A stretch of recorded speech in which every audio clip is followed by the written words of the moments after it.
1 2 1 2. So sorry about that, guys. My computer properly froze up. It like legit just went, just like everything froze on the screen. So proper sorry about that. Hopefully most of you are still here.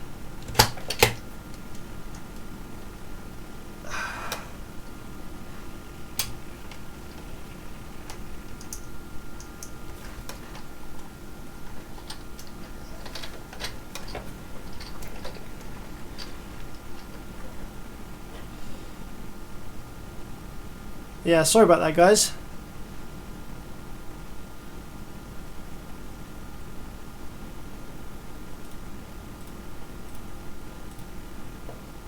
Let me know if the stream is back up and running now, though, yeah? Damn, we had 180 people watching, 200 people watching before. And it just freaking died. What is that all about, hey?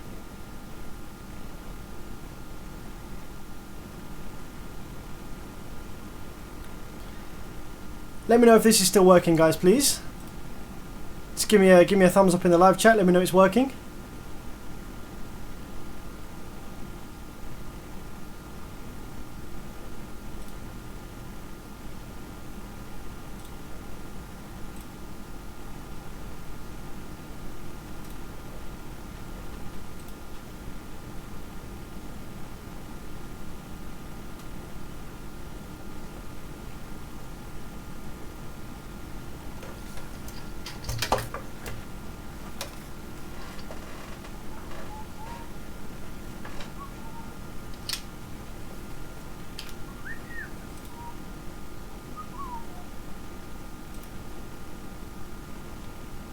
Yeah, guys, I can't see anything in the live chat, so please give me a heads up. Let me know if the stream is back up and running and resumed.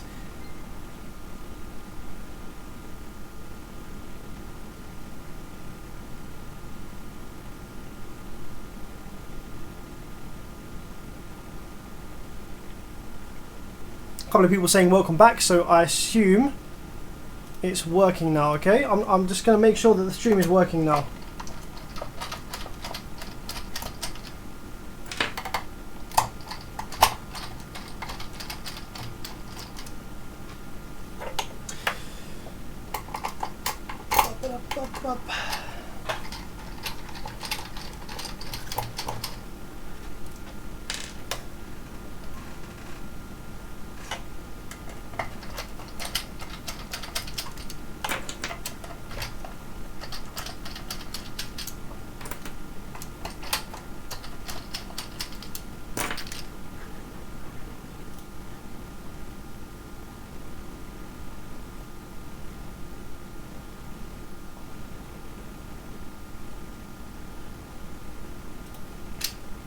Yeah, please let me know in the live chat if this is working. I haven't had any response from anyone yet in the live chat, so I don't think this is working. If so, I'm just going to stop it and start it all again. My stream dashboard seems to say that I've got 70 people watching and the stream health is good. But please let me know. Please leave a comment in the live chat to let me know this is working, because at the moment I don't know it's working yet. Haven't had any comments yet.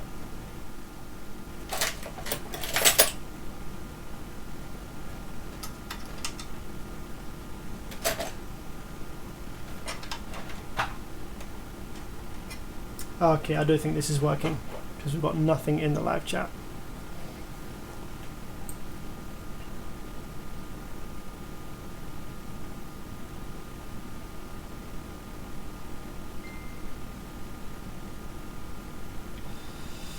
Okay, maybe I have to start this again then. No, it does say there's people watching. What's going on? What is going on? Maybe is my live chat just not updating?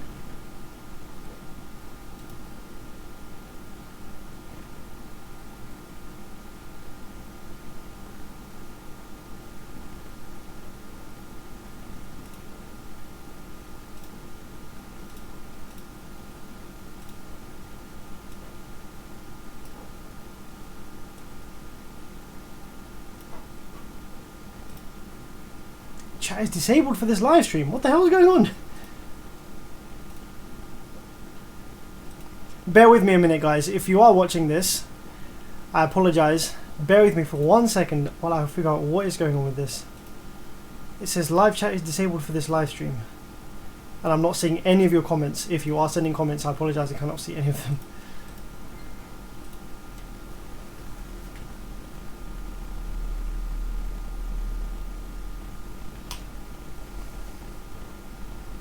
Okay, let me try closing Firefox completely and reopening Firefox and figure out what's going on. I think you're probably there. I think you're probably trying to comment, but I just can't see anything. It still says chat is disabled for this live stream. Ah, here we go. Here we go. Now I've got some chats.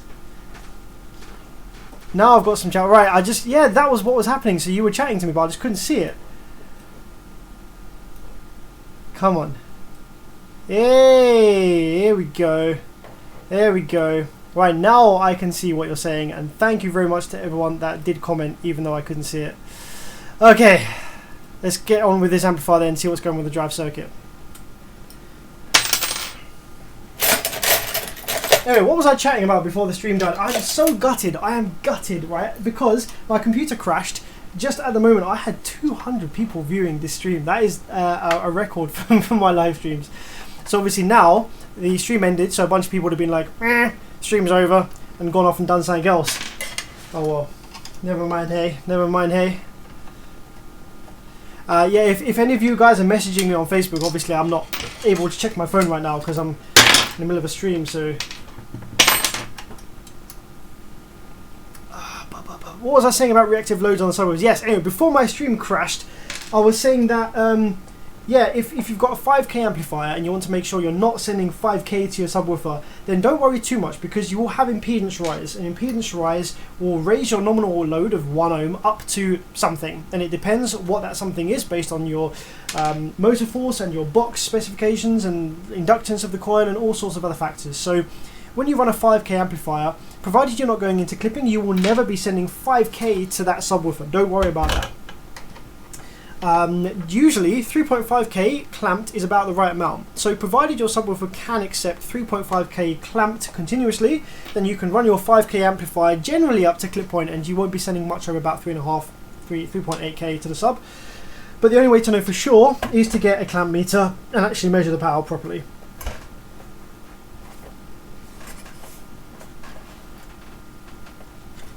Let's take this amplifier out the board. I think I've caught all the screws. 1, 2. That one's gone, that one's gone, that one's gone, that one's gone. Oh, two the big ones that I missed here. How did I miss those? Too busy worrying about the stream and my computer crashing.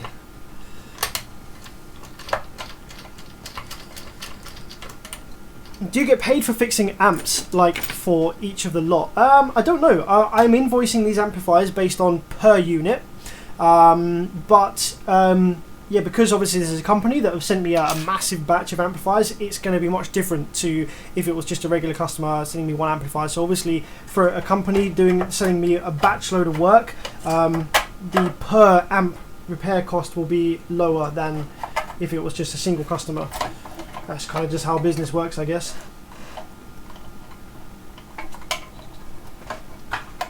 Come on. Right, there we go. So, what do we reckon then, guys? I am expecting to turn this over, look at that drive circuit, and find a solder bridge on one of the drivers. That is what I'm expecting to find. So we see what we see. And it's this channel here that's the problem. So that's going to end up being that one. I'll be damned if there is no solder bridge. Okay, what do we have here then? Let's have a look. So this is all the drive circuit for that channel number 3 I think it was. Let's get this camera lined up. So in terms of solder bridges, don't see anything between these two. That one's okay, that one seems okay, and that one's, the solder looks a little different on that one.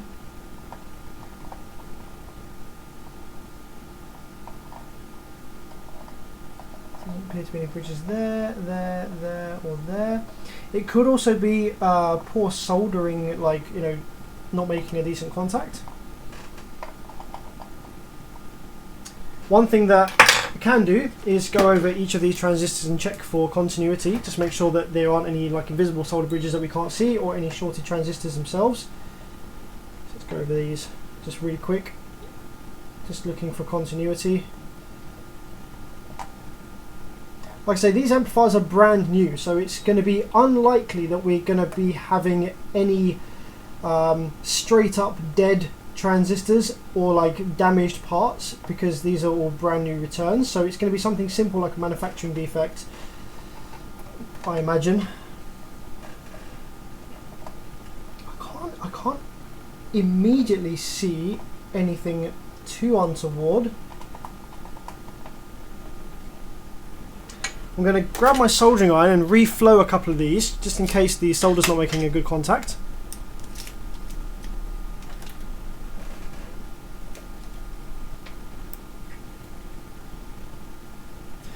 Yeah, on the Banda Viking amplifiers, it's not a bad idea to leave the gain on 0, because they have such a sensitive preamp circuit on those Banda Viking amplifiers. Generally on those amps, whenever I run them, I usually leave the gain on 0. Because yeah, you can reach clipping very, very easily with those amplifiers. The first live stream that I did that the computer crashed on, that will be a video on my channel pretty soon, as soon as it's finished processing.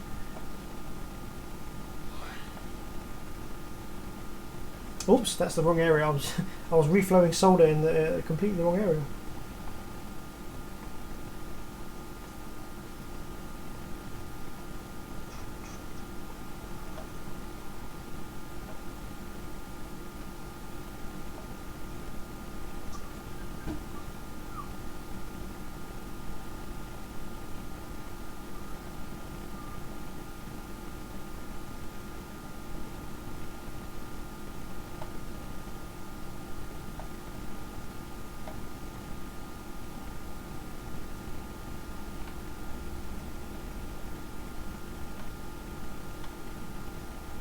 So I'm just kind of prodding at potluck here, just reflowing a couple of solder joints in case it's something really simple. I was expecting to see a solder bridge, but I can't actually see any solder bridges down here, I don't think. Unless you can see one that I can't see. Okay, I'm going to fire the board up upside down like this, okay? And what we're going to do is we're going to follow the sine wave coming through the board. But first of all, I'm going to just put something underneath this to prevent the board from shorting out.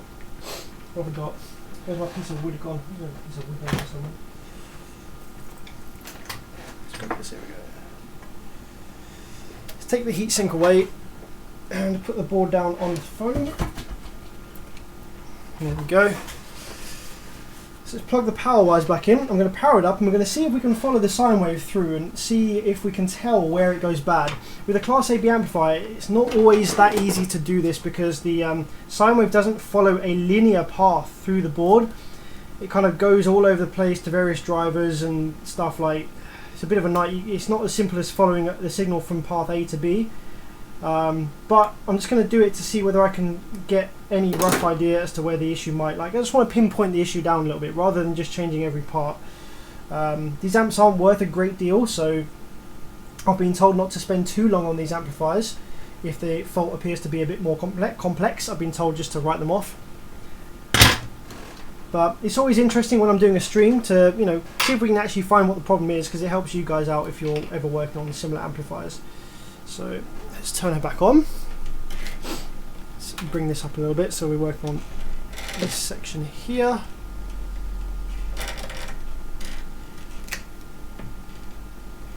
There we go, looking good. Thank you very much, Pat, for the massively kind 5. Appreciate it, buddy. I saw you streaming a few times and finally got to tune in at 1 AM in Germany right now. So yeah, awesome stuff. It's just gone midnight here, so not too bad.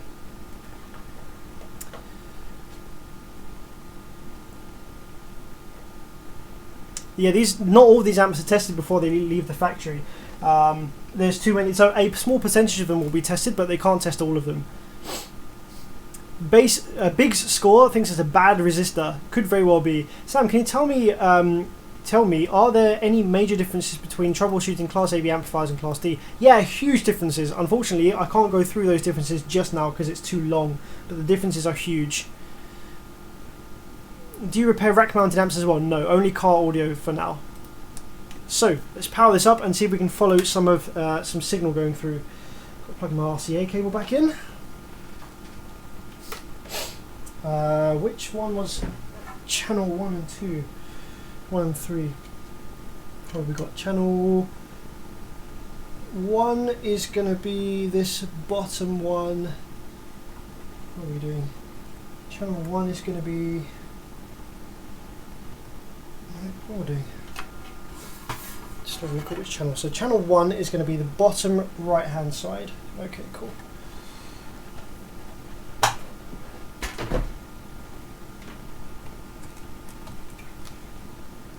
Bottom right hand side. It could also be a preamp issue. I didn't actually consider that. It could actually be a problem with the signal going in via the preamp.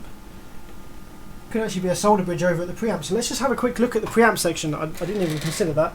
So obviously each channel is separate, so we're going to have op amps for each channel separately. So I can't really tell from the back of the board here which area of the preamp is channel 3. But I'm just going to quickly go over here and just have a look for any solder bridges. I can see there's a little bit funky going on over here.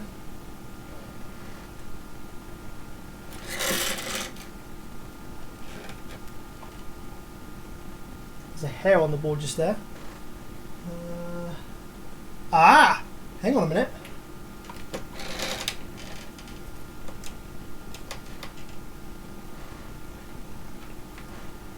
Now, you see these two are separate traces, okay? So you see the blue here is separate, but that's been joined over. So I wonder whether that's probably going to be the issue. Let's get rid of that solder bridge and see whether the amplifier starts working properly again.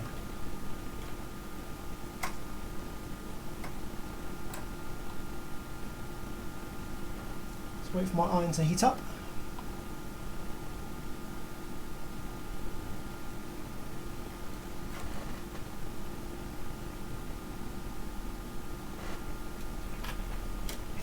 Is there actually anything in that hole the other side?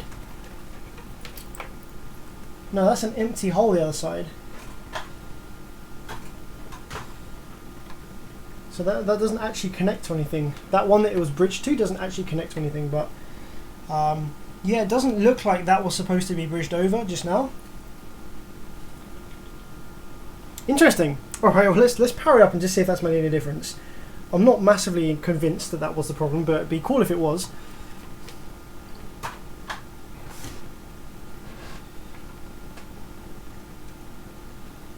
So we've got signal going in to the correct channels. Let's get power and fire up. Okay, so we're looking for a sine wave on channel 3, which is channel 1, 2, 3, this one. Ah, hey! Would you look at that? Nice! Channel 1 and 3. Sweet, solder bridge. Just not in the area that I initially thought it was going to be in. So yeah, preamp section solder bridge. Cool. So rather than reassembling that for you, I'm actually just going to put this down to one side as a repair. Like I said, because these are brand new amplifiers, they're not going to have the same sorts of issues that you would find on a old pre-owned amplifier that's been run for a long time. All the components are new, so it's unlikely to be a bad component. It's going to be a manufacturing defect like a solder bridge. So far we've had, 3 solder bridge amplifiers, and 1 that worked perfectly fine. So let's move on to the next one, see if we can bang through the rest of these. Like I said, I'm not going to reassemble this just now. I'm going to do that later on once the stream's over because it's boring.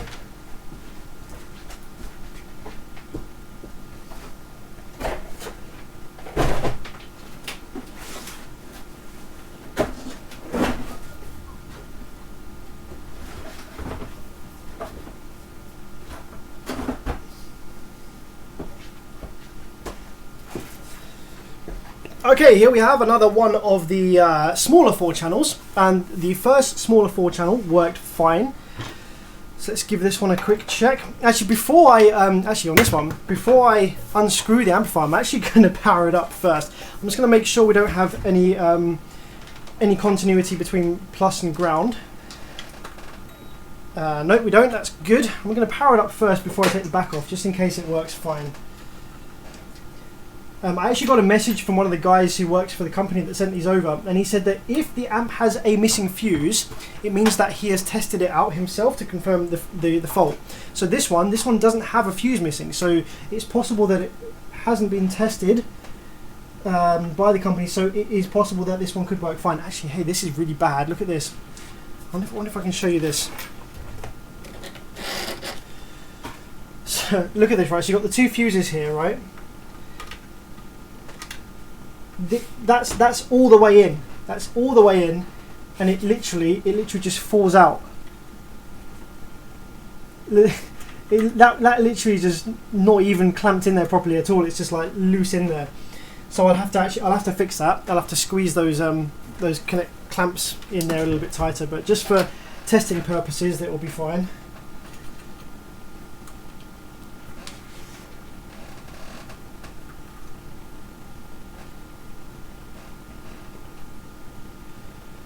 Yeah, people do use these amps for subs for sure, and it's a nightmare. The amount of people I see like buying 4-channel amps for subs and stuff, it's just an absolute nightmare. Okay, power, pile power. Make sure that this amp's on the right setting. Yep. Let's go down here. Full. Yep. Let's power her up. We have 0.6 amps at idle once the output section was engaged. That's looking normal. So let's plug our RCAs into channels 1 and 3 to start off with. Let's check for a sine wave. Yep, I mean it's big. It's a big boy. Why is that input sensitivity so... Is the gain turned up maybe? Ah, the gain was turned up. Okay, cool. So that's looking good on channel 1 to channel 3. Oh, hang on a minute. We should have an out. Oh no. Yep, channel 3. Let's turn the level up. Channel 3 and 4. Yep, that's looking good. So let's swap the RCAs over to channels 2 and 4.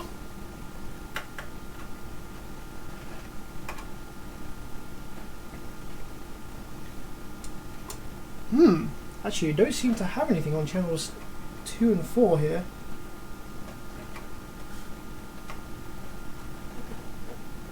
Okay, that's interesting. Don't seem to have any output on channels 2 and 4.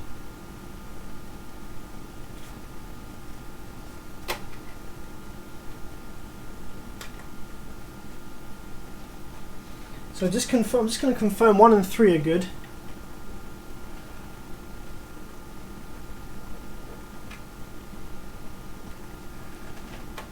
Oh no, 1 and 3 aren't. Hang on. The amplifier turned off. That would be why.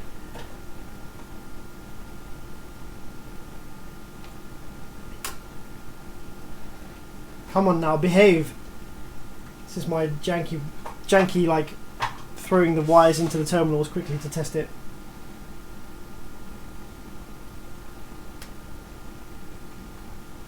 Okay, good boy, good boy.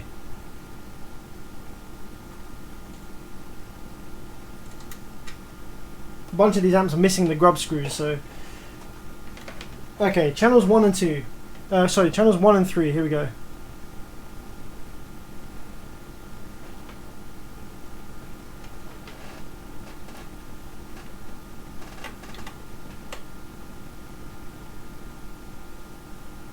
No, it's not actually working. Hey, there's actually a problem here, guys. So on the amplifier over the side here, we've got a green light. But we've got no current draw. There's no current draw going on there, but we've got a green light and we've got no output. Interesting. Okay. Let's just take a grub screw and just make sure that these cables are definitely in here nicely. I'm going to steal a grub screw from one of these channels over this side. Maybe I can't do that a little bit more. So this one could be like cutting in and out.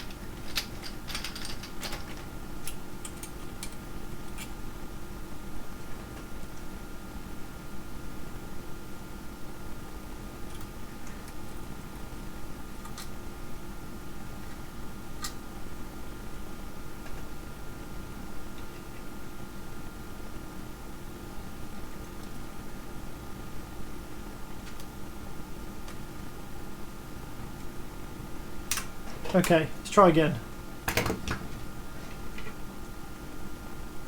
Yeah, the current draw disappears actually now. Look at that. So initially it was working, but now the amplifier comes on. Okay, so this is like boot up. 0.3 amps is like kind of boot up, and then when it goes to enable the output section, it should jump up to 0.6 amps. Instead, it goes down to 0. We've got no current draw, and actually it's in protection mode now. So the amplifier is going now into protection mode. So that could signify a short on the output section or DC on the outputs. So let's just go ahead and see if we have any DC voltage on the outputs. I'm going to probe all of these outputs here.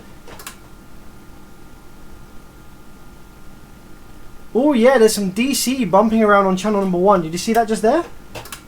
I'm going to turn it on again.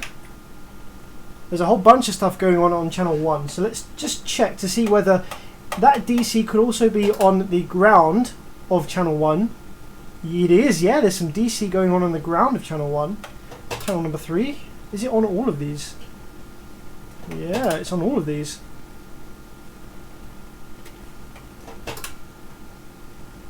Okay, so the fact that that is the same on all channels, that signifies to me that this is maybe either a preamp issue, something a bit loose in the preamp section perhaps, or maybe a ground trace that is missing or has poor connection. So let's actually open this one up and see what we find.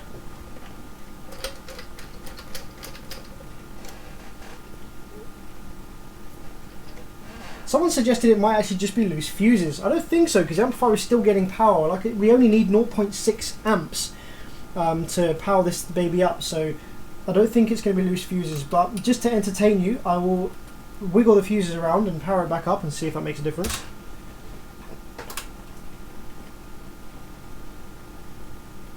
Nope, it's still gone into protection mode. So yeah, that's not the issue. That is in protection, so it's not happy. Something is going on with the output section.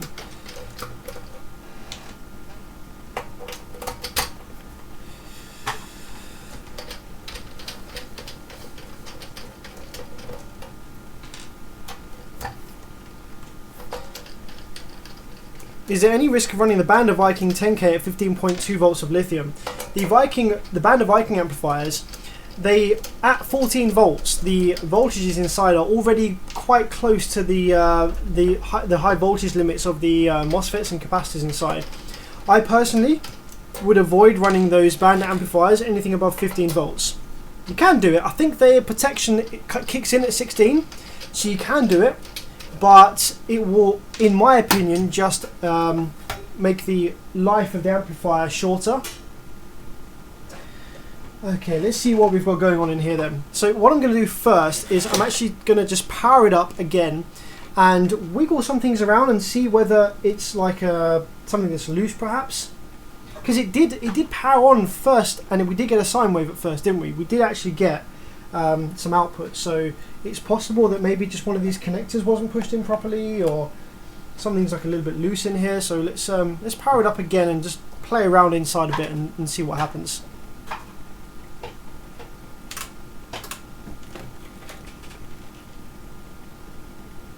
Okay, so that's back into protection mode. I'm going to check to see whether the rail voltages build at all.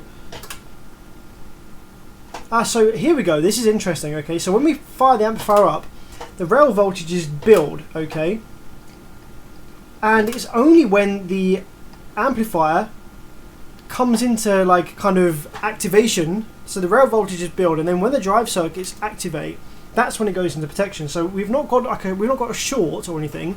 We've not got a short on any of these output transistors, because otherwise there'd be DC there right from the get-go. It's only when the thing kind of goes into activate that we have a problem.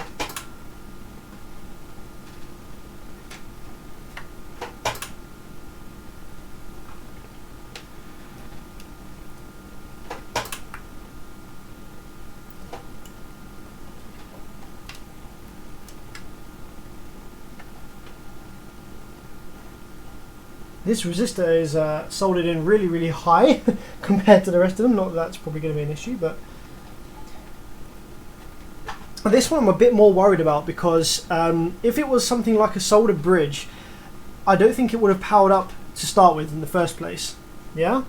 It wouldn't have given me a nice sine wave in the first place initially, so I'm a bit worried that this is going to be like a massive headache to try and repair, like an intermittent kind of bad component from factory.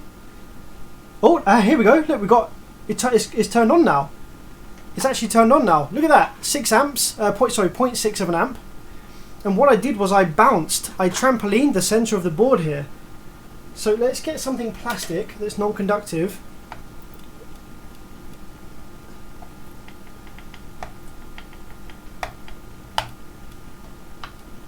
Staying on.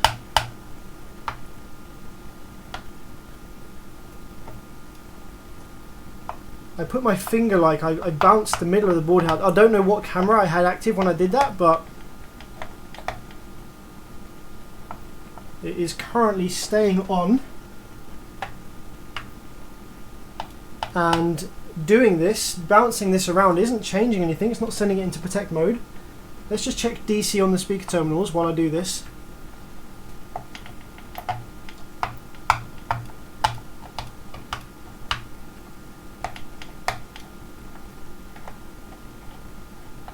.6 amps still.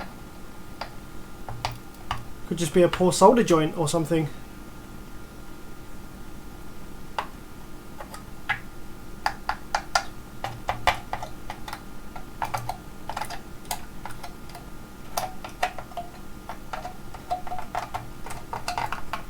Nothing seems to be killing it now. Staying on for days. Right, let's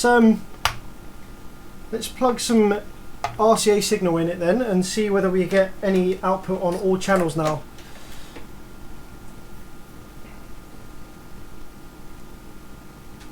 So let's go channel 1 and 2, sorry 1 and 3 to start with again. Okay, channel number 1, sine wave. Channel number 3, we have a sine wave but it's very small. Let me just bring the level down of these.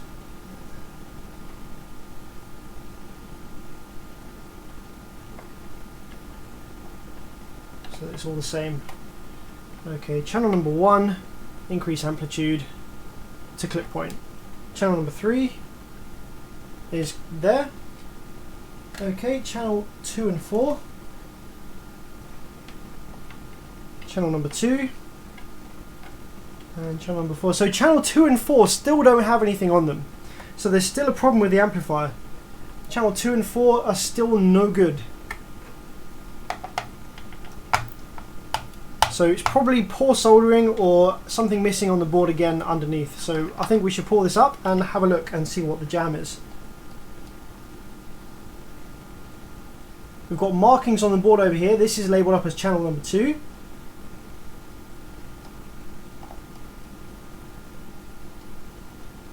There's nothing on channel 2 or 4. What I can also do is I can go ahead and have a look at these pinouts on the preamp board, because these will have the sine wave on it from the RCAs after it's been through all the filtering circuit, etc. So what I can do is I can probe and see whether the preamp circuit is actually sending the signal to the amplifier in the first place. So what I'm going to do is I'm going to plug the RCAs back into the board, I think. Oh, hang on a minute. We have signal now. Oh, and now oh, look at that! It's just turned off. Did you see that on the scope? If you were watching the scope just there, I had like a really clipped signal, and then it went into protection. Oh, so it doesn't. Something is funky with these channels here.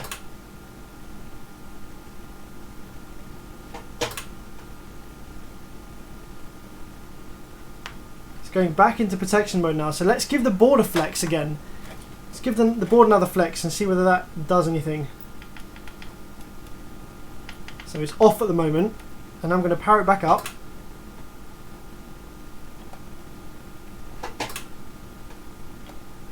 It's going straight into protection now. It's not even activating it at all.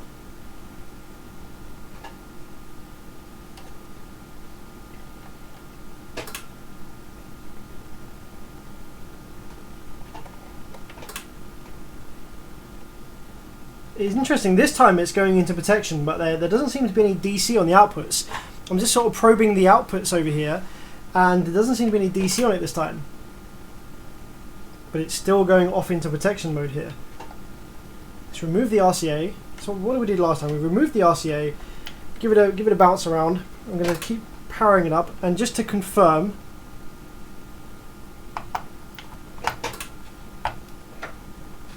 Oh, that had some big DC on it that time. Now that I'm holding the board down like this. Yes, I reckon there's something funky going on underneath the board. So we're gonna pull the board out, and we're gonna have a look underneath and see what's going on.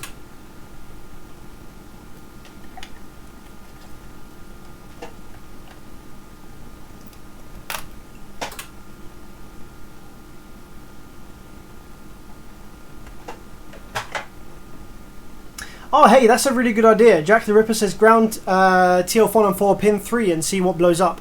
I don't think anything's going to blow up because there's no current draw, but disabling the protection circuit in this case would be not a bad idea. So he's quite right, Jack the Ripper, thank you. That's a cool idea. TL494 is the power supply chip. It generates the pulses for the power supply. And when the amplifier wants to go into protection mode, it will send different signals to pins 1, 2, 15 and 16, which sends this chip into protection mode, pulling pin 3 high. If we ground pin 3, that will disable the protection circuit, forcing the chip to run all the time, and that might actually help us out here because it will prevent us from keep going in and out of protection. But first of all, I'm going to do some visual inspections on the back of the board, so we're going to pull the board apart and see what we find.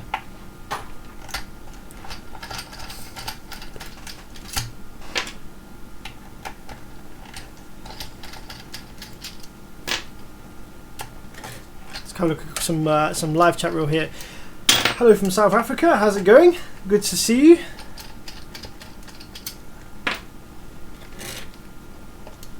Yeah, this is a massively rubbish amplifier. This probably, you know, I don't know how much these guys want to pay for the repairs on these, but obviously it's taking much longer than it would do otherwise because I'm doing the live stream for you. So, you know, this can't be taken as like labor time because doing the stream, it takes up much more time than just repairing it by myself here in the workshop. So, but I thought it'd be interesting to show you guys some issues with amplifiers that are brand new, you know, and you see different issues to what you would if it was a used amplifier. So I thought this might be interesting content that I haven't done yet. I'm always trying to come up with something that I haven't yet covered, you know, a type of amplifier that I haven't covered yet, or types of issues that I haven't really covered. So I thought brand new amplifiers with problems would be different to anything that I've done before.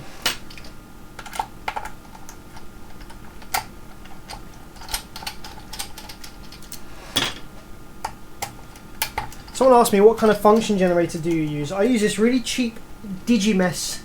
The brand is actually Digimess, D-I-G-I-M-E-S-S. It's a Digimess FG200. If you want to look that up, you can see what frequency generator I'm currently using. I think it's a pretty cheap, nasty one. It feels plasticky and cheap, but it was really, you know, cheap off eBay, so it creates a nice looking sine wave. That's all I care about for testing these things.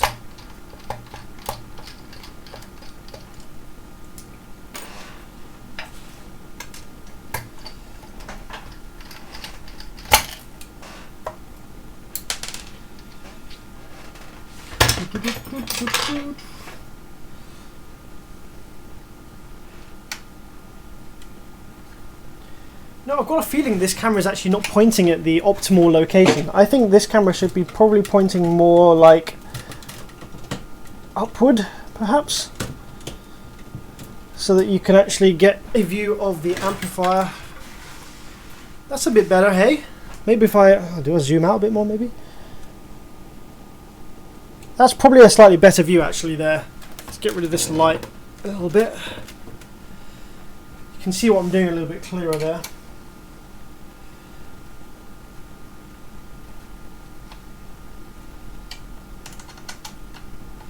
Yo, after the stream, guys, you all need to throw your audio in the bin and go and buy some Pile audio.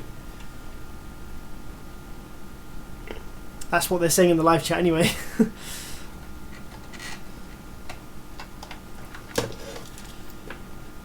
Okay, couple more Allen head screws and we are good to go.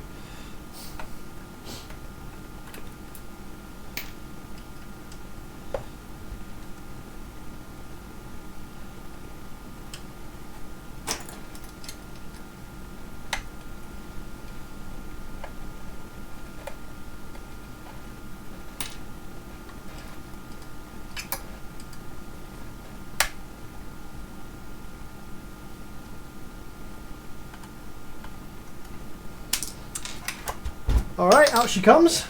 Oops, I've missed one screw.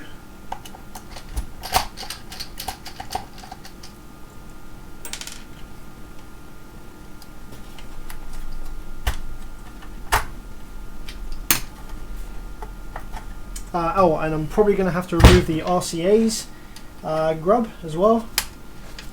That always needs to come out. There we go. So this one should actually be able to come out, yeah, with this board intact, so that's pretty useful.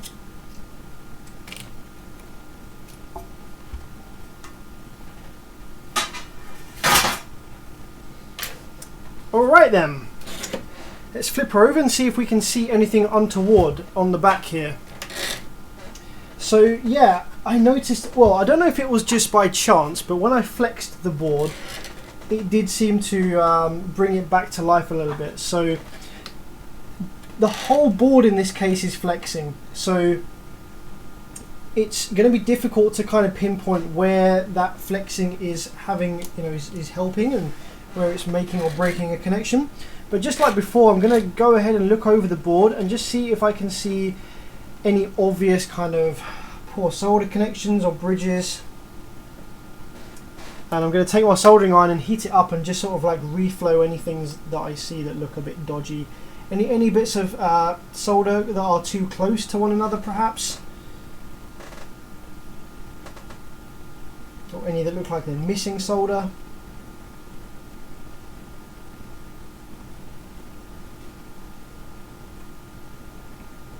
I think this camera is a little bit too overexposed. I'm just going to go ahead and see if I can like bring that exposure down a touch on this camera. It's like maybe if I turn the light off, doesn't really help.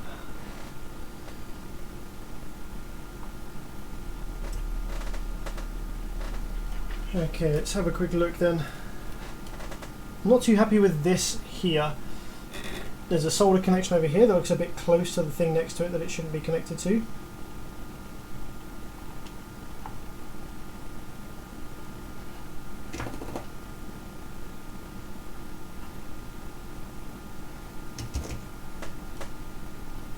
Okay, let's have a look.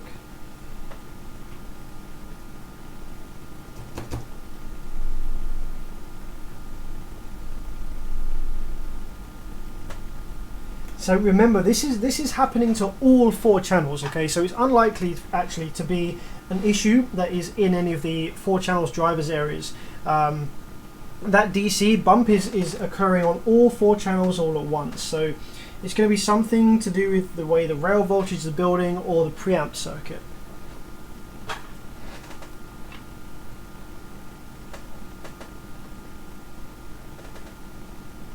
The soldering over here, right by this switch, looks a bit dodgy. I don't necessarily think this would cause it, but I'm going to reflow this anyway, just in case. Interestingly enough, like issues with these small switches like this can cause amplifiers to go into protect and, you know, have DC offset. That is actually quite a common thing that I see, especially on older amps where the switches get all kind of dirty. If you have one of these switches in between modes, like between the 2 positions, then it can actually send DC to the outputs.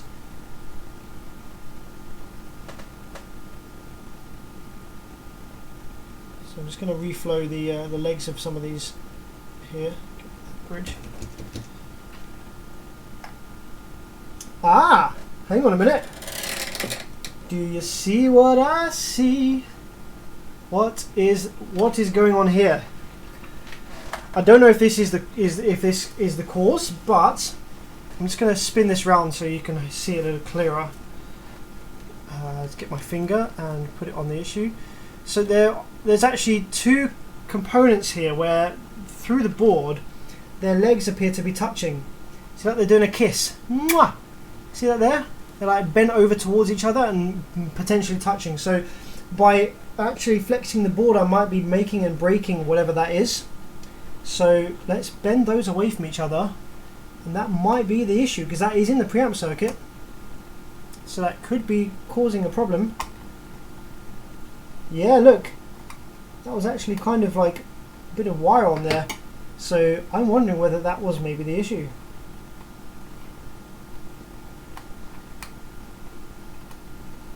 just check for any more of those. Any more things that will look a bit like that.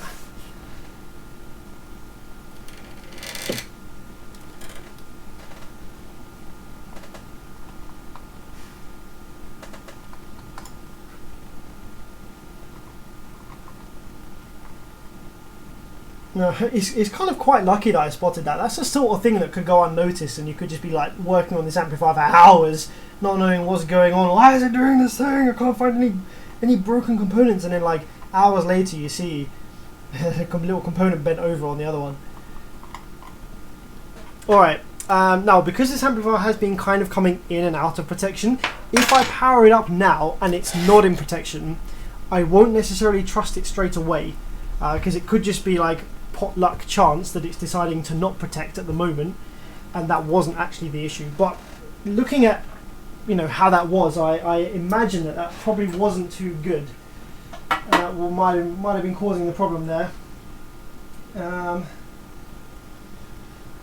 want to try and find a grub screw so that this stays in the board a bit easier, these power wires, but I can't seem to find a spare grub screw. Why are all these screws removed? Hey, like, if any of the guys are watching from the that have sent these in, do you nick the screws for these to use them for other amps or something, or do they fall out, or does the customer steal them? These terminal screws are really annoying. Because I don't have a whole bunch of these like laying around spare. Okay. Yeah, so let's power it up and see if it goes into protection first of all.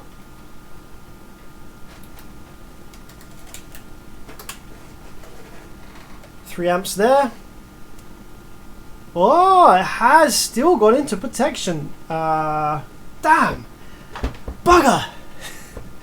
That wasn't the problem then. Maybe. Damn.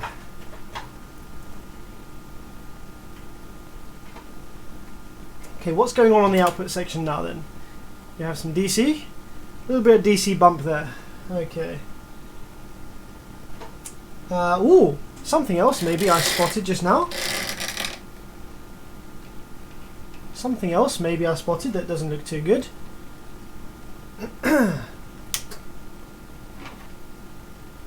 Is it going to focus? Come on.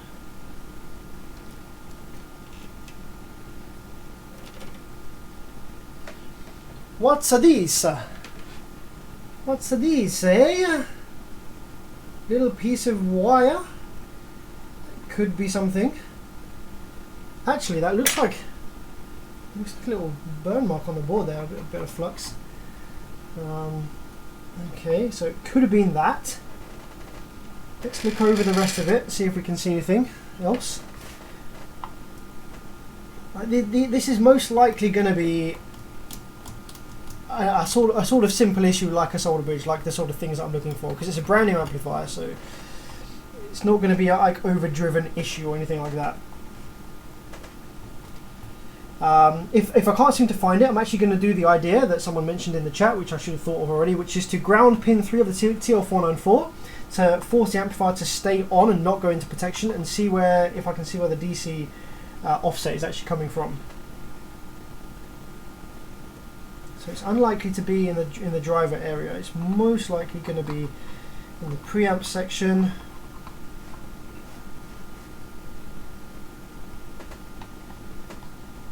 Maybe something touching where it shouldn't be. It could also be on the riser preamp board. So obviously this has a risen board here that's attached to the board by headers. So I could remove those and see whether that causes the amplifier to stay on. If that's the case, then the issue will be in those areas.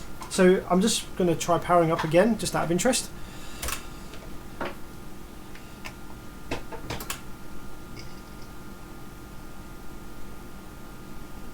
Oh, hey, it's staying on now.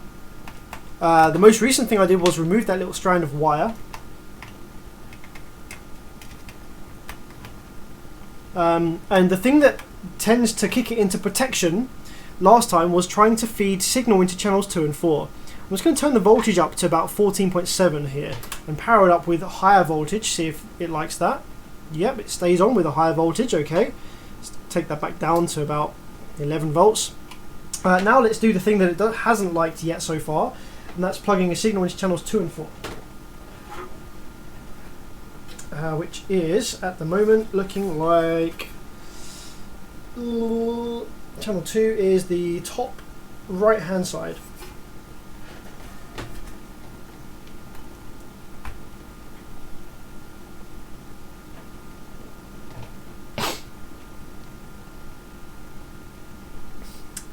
That's back in protection again. Okay.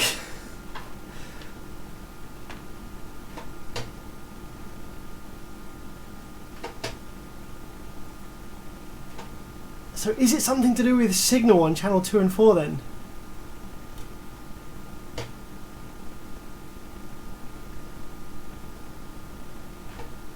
Every time I apply a signal to channel 2 and 4 it goes into protection. Fucking class ABs. I haven't seen this issue before. This is a new one for me. Alright, we're going to force the amplifier to stay on. Let's do that. Let's ground pin number 3 of the TL494. So if you're new to amplifier repair and you want to force an amplifier to stay on, which isn't recommended unless you kind of know what you're doing, which I definitely do not, but let's do it anyway. So what we want to do is look at the TL494 chip, which is this one right here. So pin number 3, if you look at the data sheet for the TL494, you'll see that pin number 3 is the output of the kind of comparators pin. So what am I trying to say? The amplifier will send some little voltages into pins 1 to 15 and 16 over here. And if the voltage on pin 1 is higher than the voltage on pin 2, then it will send this into protection. And when it goes into protection, pin 3 goes high. It goes from like 0 volts to 5 volts. So by grounding pin 3, we negate any of the differences on any of the voltages here, and the amplifier will stay turned on. So let's ground pin number 3, which is going to be at the top. Pin number 3 of the 494, which is going to be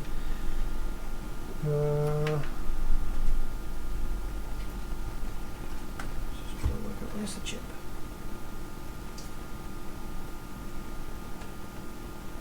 It's going to be this one right here.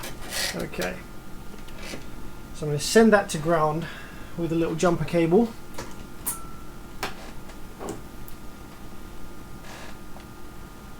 Let's get a ground reference over here.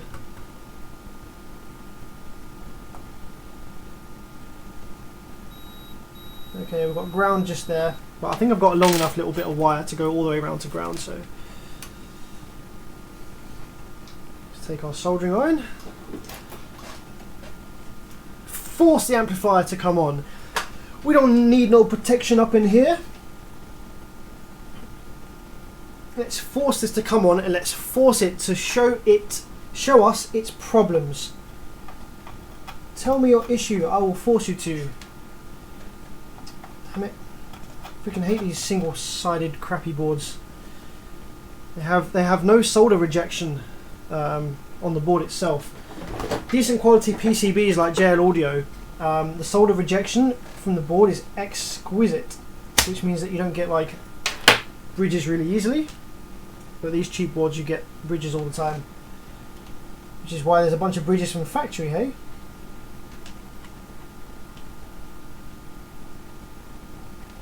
It'd help if I tinned this wire first.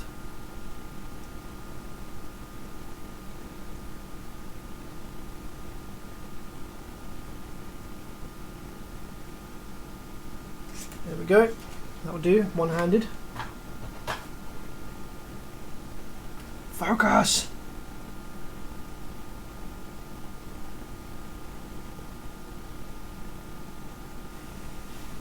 That'll do for a temporary connection, and then we just want to ground it. So I'm just going to go ahead and solder it to ground trace over here.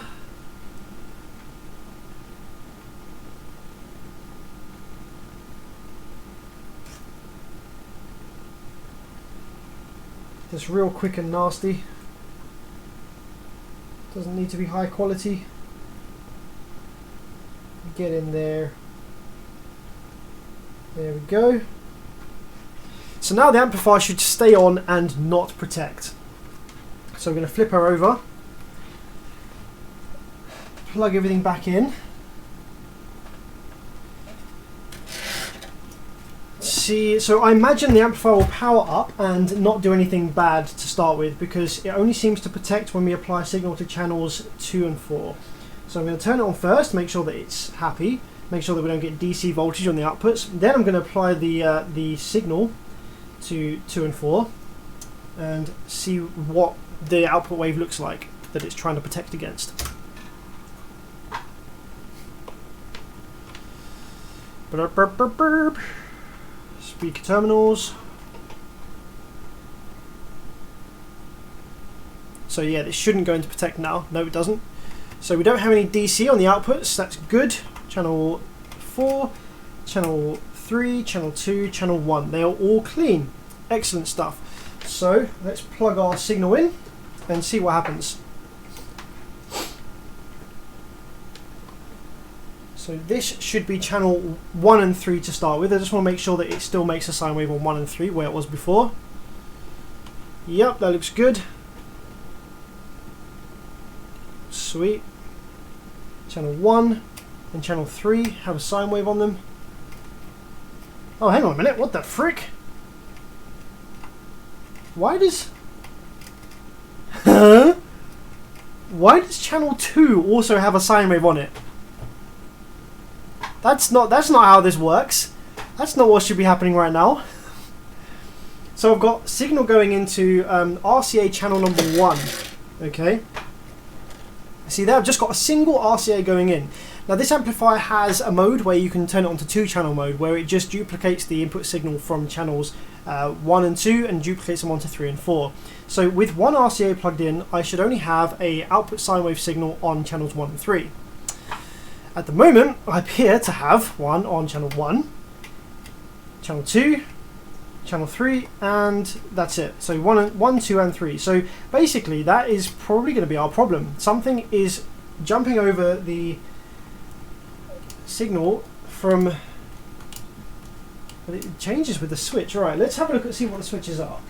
It could be a bad switch. Okay, let's go and select some modes and see what changes. Okay, let's try and get that stuck on there, so I have to keep holding it around. Stay, stay, stay, stay, stay. Good boy. Okay, that's channel 2, so that shouldn't be there. Okay, so if we look at the markings on the side of the board here, so channel, oh for God's sake, channel selection is over here. This is the channel selection, so at the moment it's selected on 2-channel mode. So if I go into 4-channel mode, we can test the channels individually and see which one is causing the leakage. So on 4-channel mode, I should only have a sine wave on channel 1. Yep, channel 1 there. Channel 2 still has a sine wave on it. Okay, interesting. Channel 3 and channel 4 should have nothing. Excellent. So let's go ahead to channel number 2 now. I'm going to plug my signal into channel number 2. There is a sine wave on channel 2. There's also a sine wave on channel 1. Nothing on 3 and 4. Let's go along now to channel 3. There should only be a sine wave on channel 3. Nothing on 4. Nothing on 2. Nothing on 1. And there should be just a sine wave on channel 4. Nothing on 3. Nothing on 2. Nothing on 1. So something is leaking the input signal from channel 1 into channel number 2. So let's see if that changes as I flick around some switches. Power the board up again, and we have signal going into channel 1. That's correct. And we also have the signal duplicated on channel 2. So let's try flicking some switches. So this one is the 4-channel, 2-channel selection switch. That isn't doing anything for us. Okay. This switch over here, I think, is crossover. Let me just get the board over, the case heatsink over here and have a look. So this farmost switch is going to be for channels 1 and 2 crossover selection. So that is low pass currently on at the moment. This is on high pass mode, and this is on full channel mode, full range mode. So we only get the leakage when low pass is selected. Yeah, so that's on low pass filter, high pass filter, and full range. Interestingly enough, this is really interesting. So On full range mode, we have a nice high amplitude sine wave. On high pass mode, I have 50 Hertz going in. I have 50 Hertz going in, which is like a low frequency, so I would have thought high pass would bring that down, but it hasn't, it keeps it the same. When I go and switch to low pass, the amplitude goes down, which doesn't make sense because I've got 50 Hertz going in, so why would the amplitude go down? I'm going to lower the frequency here to about 30 Hertz. I've got 20, what have I got here? 30, there we go. Okay, cool, so I've got 30 Hertz going in now, so I'm still getting the opposite way around on the crossovers to what I should be. Let's see whether that is the case on channels 3 and 4. Channels 3 and 4 seem to be okay so far. So if I go ahead and probe channel, what are we doing? Let's go and flick that over to that mode. Here we go, so here we go, we've got channel 3 right here. So channel 3 we have a sine wave, and if we take a look at the crossover switch, we're on full range mode at the moment. If I go to high, we still have high part. What the fuck? These are backwards. Why would low pass cause a lower amplitude sine wave to high pass? I'm wondering whether these have actually been designed backwards. It doesn't make any sense. Why would switching to low pass on 30 Hertz cause a lower amplitude sine wave to high pass? High pass should be allowing the highs to pass and filtering the lows, right?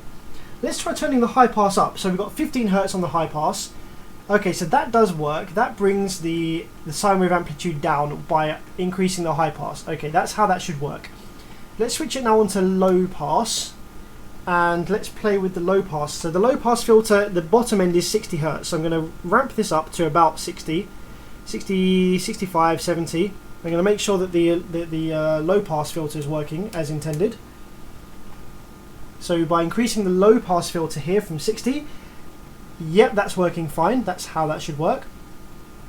So it appears the filters are working correctly, but for some reason, due to a stanky design, when it's in low pass mode, there's just a lower amplitude sine wave. But at least that's working. So let's go back to channels 1 and 2 where the issue is then. It seems that we are only mimicking channel number 2 when it's in low pass mode. Yeah, so I've got this plugged into channel 1. It shouldn't be doing anything with channel 2, but we do have a sine wave on channel 2. So it's either the switch that's bad, or there's a solder bridge with the op amps or something going on here. So I'm going to leave this on low pass mode, and I'm going to see if I can do anything to get rid of that sine wave, because that really should not be there. So I'm going to do something to get rid of that sine wave that is on channel 2 that should not be there. So let's have a real good look around over here at these pads over here. Let's see if we can see any bridges. Yeah, the audio output is unaffected, so I'm a bit confused still as to why it would go into protection. That doesn't really make a whole deal of sense. You know, why would it protect?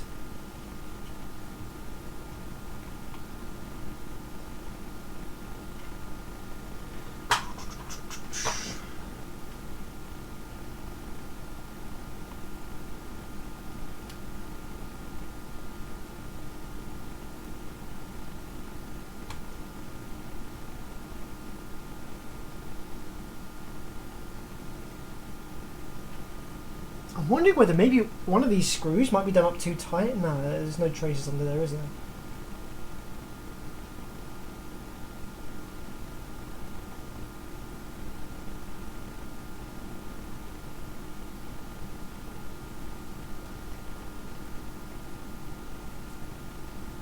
Okay, let's reflow these solder connections one last time over here on this switch.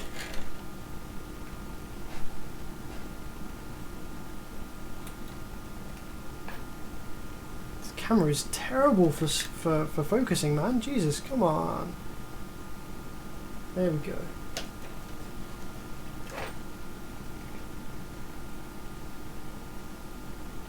It could be that this switch is just faulty. Like, I might actually remove this switch and just see whether that fixes it.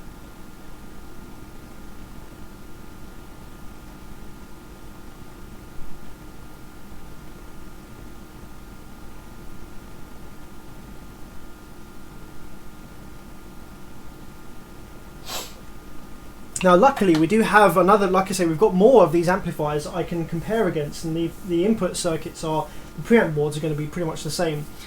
So I could like compare readings. Actually, let's take my multimeter real quick.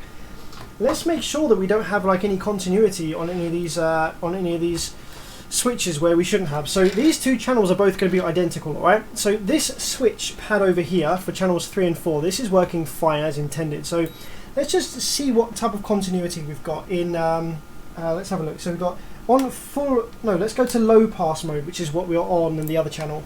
So where are we supposed to have continuity? We're supposed to have continuity between these two. If I can hold my meter in the right place for long enough.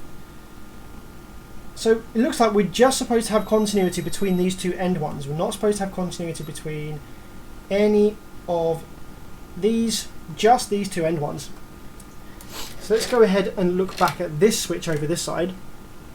Let's make sure that we do only have continuity between these two end ones. Two end ones.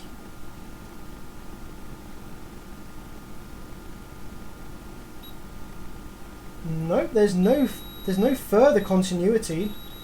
I mean, you've got continuity over this side, but maybe that's supposed to be there. Yep. So there doesn't appear to be like any shorts or continuity issues over here, I don't think. Signal going in, and that's connecting the signal to where it should be going.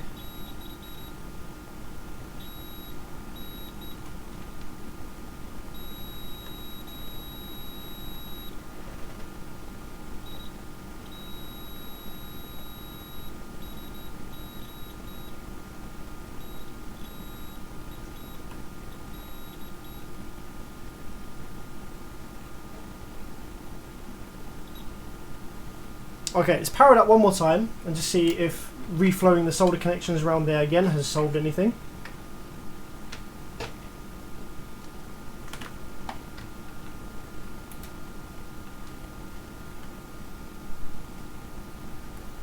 Nope, we still have a sine wave on channel 2 that shouldn't be there.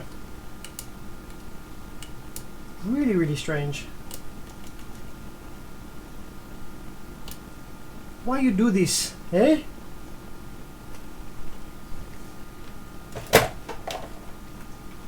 Well, at this point, this is probably now getting to the point where it might be taking too long. The issue is obviously something simple, but it's the time taken to find it. Like, it might not be worth spending any more time on an amplifier like this. It might be worth just keeping this one for parts, perhaps. Does anybody have any cool suggestions that you'd like me to try on the live chat? Is there anything you'd like me to try? One thing I don't think I've done yet is I haven't looked for solder bridges on the top of the board here, on the top of this little PCB. Let's just make sure we haven't got anything funky going on up here.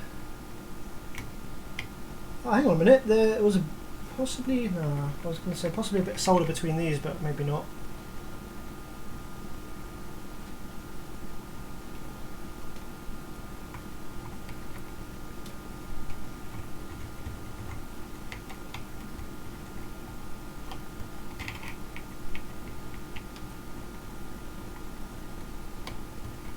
Ah, Matthew, thank you so much for the 20. That is a massive tip. Cheers, buddy. Appreciate it, man. JL Audio XD 700/5 making a high-pitched whine sound from the amplifier case. Goes away if I hold power or ground in more. Yeah, so the issue there, provided the amplifier is still functioning properly, it's just the transformer ringing. So obviously the transformer has massively high frequency oscillation on it. So if depending on the transformer's how it's been assembled and its geometry, you can have ringing coming, like audible ringing coming from the transformer. It acts a bit like a tweeter. So provided the amplifier works okay, that's nothing to worry about whatsoever. If the amplifier isn't working okay, then that could be something to look into. But yeah, if the amplifier works fine, having a ringing transformer is just a bit annoying, but it's not the end of the world. If you want to try and get rid of it, you can take the back off the amplifier and you can try and like just grab the transformer like this, and you can just kind of like, obviously while it's off, yeah, just wiggle it around and just try and sort of reseat it in a slightly different position. Just try and, you know, feel for any loose leads, maybe dump some CA glue or some mastic in and around the transformer to hold it in place better, and it should go away.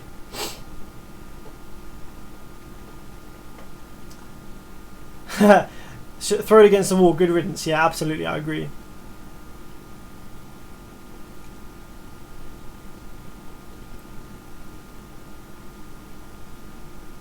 Pull the switch and jump the 2 pins. Yeah, but the switch doesn't. You see, I'm not convinced that the switch is actually the problem, because it's not. There's no continuity on the actual switch. Yeah, where there shouldn't be.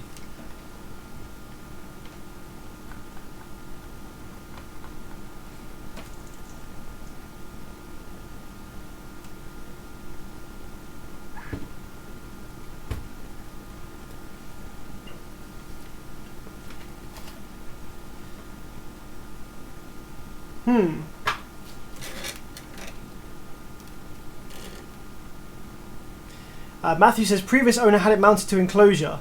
Yeah, so it's probably just that the transformer has like wiggled a little bit like looser than it was originally, and it's yeah, just getting some ringing there going on. So you can take it apart and you can try and sort it out just by seating the transformer down a little bit better.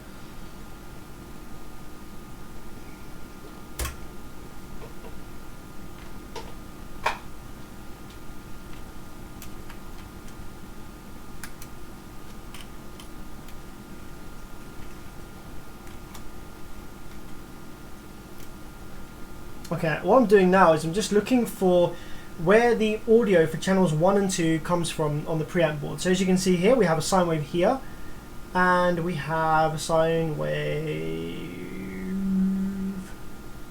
Oh hey, what the fuck? What the fuck? What the hell now, eh? Okay, that potentially proves that the issue is not coming from the preamp board. There appears to be a... The whatever the issue is appears to be on the main board, because look at this. This preamp board here is outputting the sine wave for channel 2, and if the issue was on this preamp board here, it would also be outputting the sine wave for channel 1, but it's not. Sorry, channel whatever the issue is, channel 1 and 2. Yeah, so it's only outputting one sine wave on one pin, so it is actually only trying to you know, give audio through to one channel. Hang on a minute. Maybe I'll plug that in one. So let's go through the channels. Okay, let's go through the channels. So channel number 1, we have a sine wave there. We shouldn't have a sine wave on. Ah, crap. Yeah, we do. So it actually is on this little preamp board. Oh, holy crap! We've got a sine wave freaking everywhere. What the jank? Sine wave there. There again, and so we've got a sine wave on 3 pins when we plug it into channel 1. When we plug it into channel 2, we've got a sine wave on that one there, that one there, that one there. It's like a kind of reduced sine wave, like a smaller one. If we plug it into channel number 3, we have a sine wave there only, and channel number 4,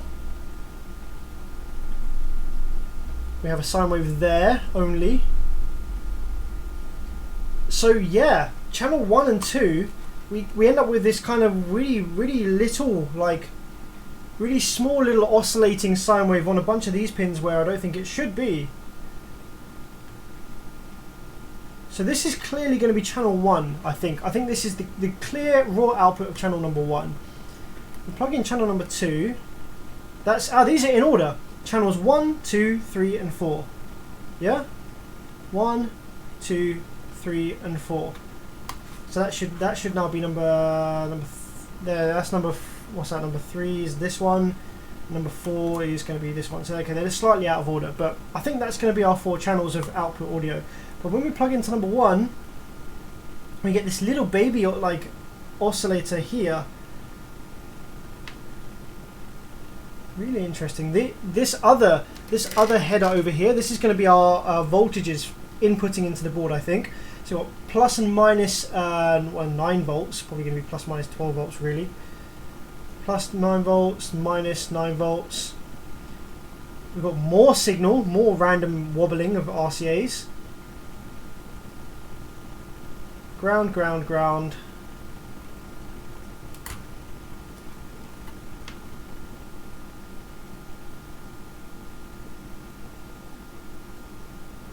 Oh man, this is a headache. There's freaking signal everywhere.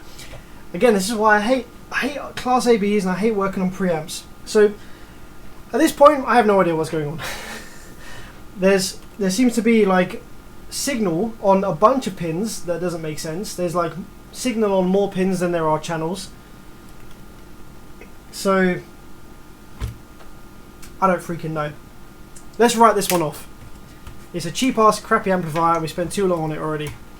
There's one more to look at. So what I'm going to do is I'm going to look at the last amplifier here tonight.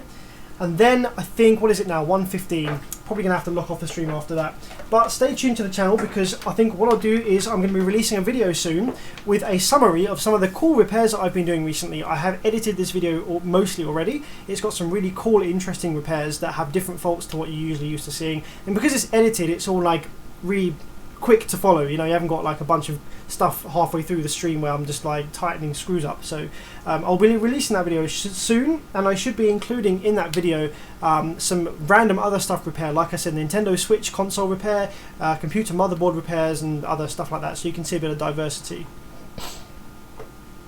What are people saying on the live stream?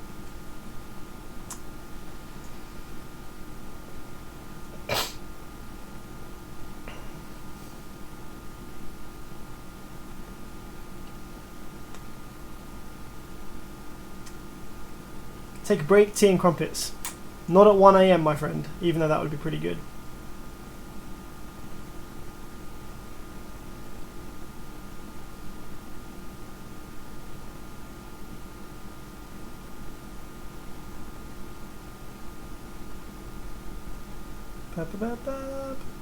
Yeah, I prefer a good Class D to Class AB as well. I'm the same as Matthew. I hate working on these freaking things.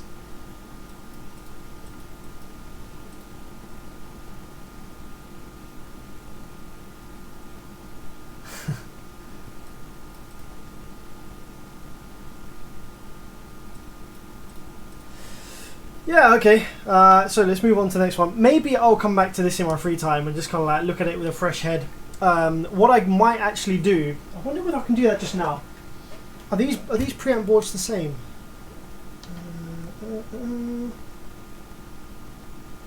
I'm just comparing the two preamp boards from the bigger 4-channel and the smaller 4-channel, just because if they're the same, I think they might be. No, they're slightly different.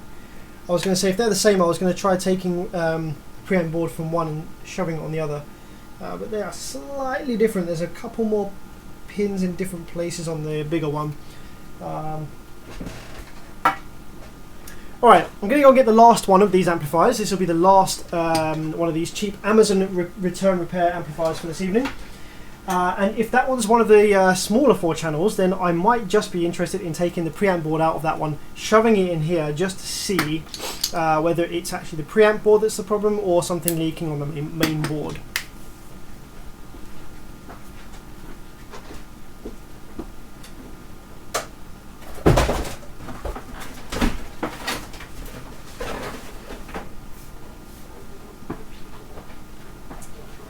And as luck would have it, nope, it's one of the bigger ones.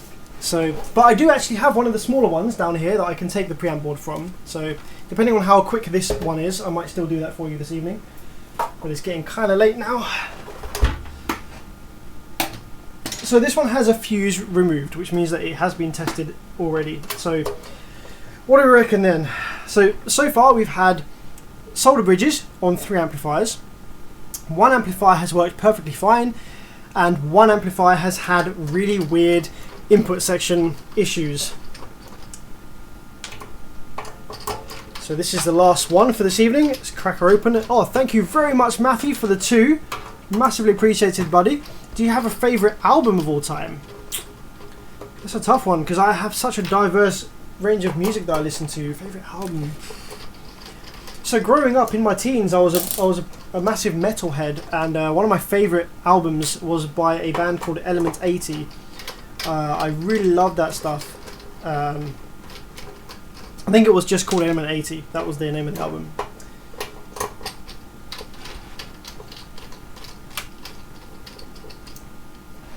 Damien says, funny problem. Seems like the last person put bad input signal and damaged one of the preamp IC. I had a problem like that. Change the first input app and the problem solved. Yeah, it could be. It could be that DC was sent into the amplifier and that we have a bad TL072C in the input section. It could very well be that, but I don't know. Bit of a weird one, that. Okay, let's check this last amplifier out then. And going by our track record of these ones, we're going to be checking first of all to see whether there is any solder bridges or any shorted stuff going on with the output transistors. Let's check in between each leg individually, see what we've got going on here.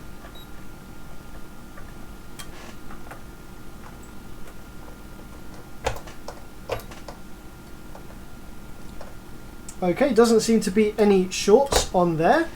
Power supply FETs.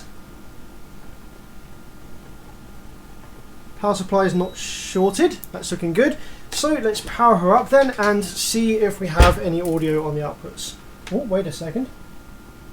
A little bit of PCB just fell out. It was like one of those end bits. It's not important.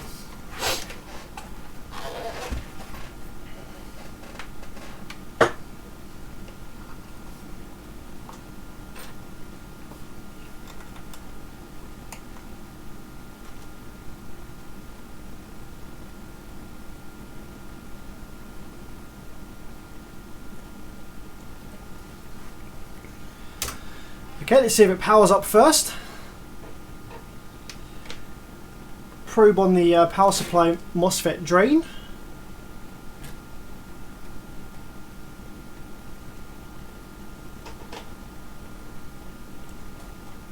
Powered up, and output activation, we are drawing 1 amp. That's looking pretty good. So that's come on okay. Let's check for DC on the outputs. Nothing there. Excellent stuff. Let's throw some RCA signal into it and see what happens. So we want this on full range. We want it on 2-channel mode and first channel going in with a low gain. Let's try and find...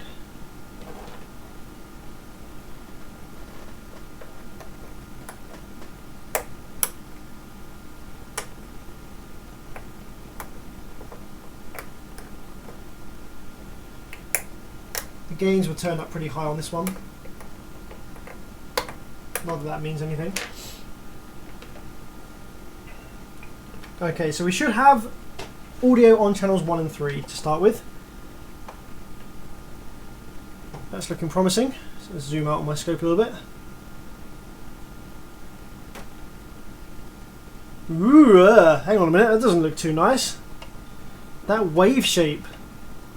You know, no. Okay, that's a problema.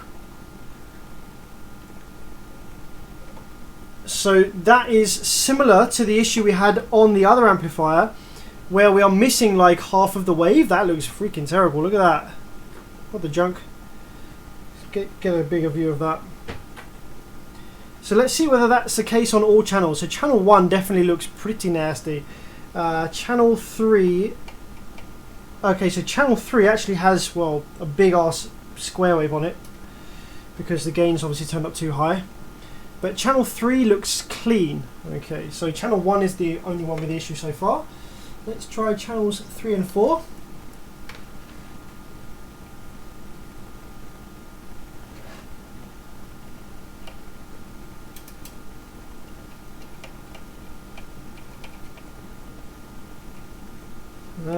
Okay, doesn't seem to be anything happening on channels 3 and 4. Oh, no, hang on, that's because I've got... No, that was my fault. Plugged it into the wrong RCA hole. Duh. So, sorry. That was channels 1 and 3 we were looking at. So, channel 1 was bad, channel 3 was fine. Channel 2 is looking fine, and channel 4 is freaking huge, but looking fine. Just too high gain. Cool, so issue on channel 1 then. Similar to the problem we had with one of the other solder bridge amplifiers. I'm just going to quickly pull this out the case and see if we can use our eagle eyes and find, it's probably going to be a solder bridge. See if we can find where the solder bridge is.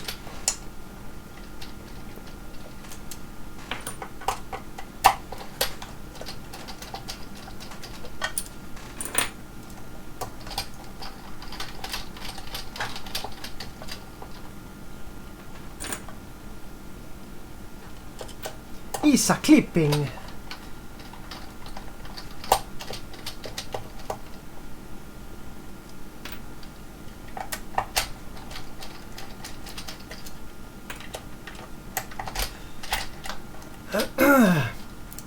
Has anybody here actually had the coronavirus yet?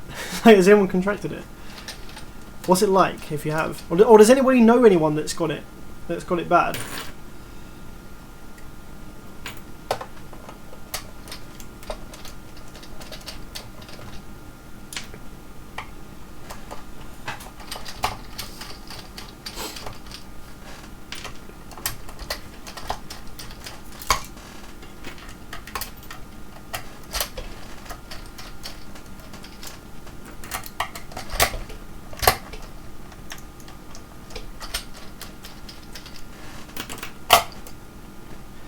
Oh, apparently Pi lamps have the coronavirus according to 25 Hertz Live. The last amp had it, yeah, the last amp had something nasty. Rob says a friend has it, but he's getting better. Okay, that's good to hear, man. That's wicked stuff. Good to hear.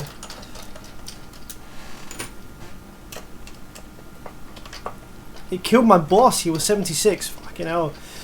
But, so your boss that was 76, did he have other underlying health issues as well? Because what I'm noticing is that older people that maybe have some underlying other health conditions already, the coronavirus kind of like just is the finishing factor. So, you know, it's like you have a bunch of underlying other issues anyway, and then your body gets coronavirus, and it's like, oh, this as well, I can't take everything, and just gives up at that point. It's a bit like how the common, you know, the regular flu might be dangerous for older people that have underlying health conditions as well. Oh, we had cancer as well. Okay.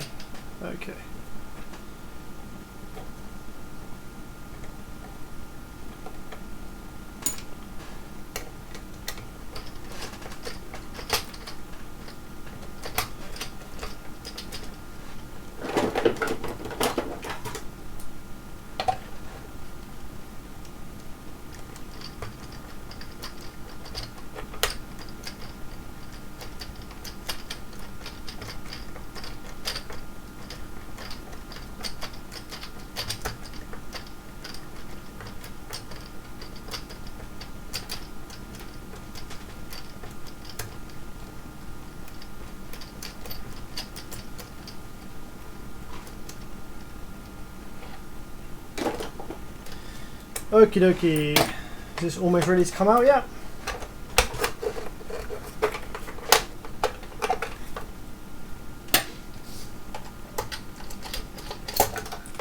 You know what? I think the pinout of these preamp boards are going to be the same, so I could probably use one of the ones from the 4-channel on the smaller 4-channel.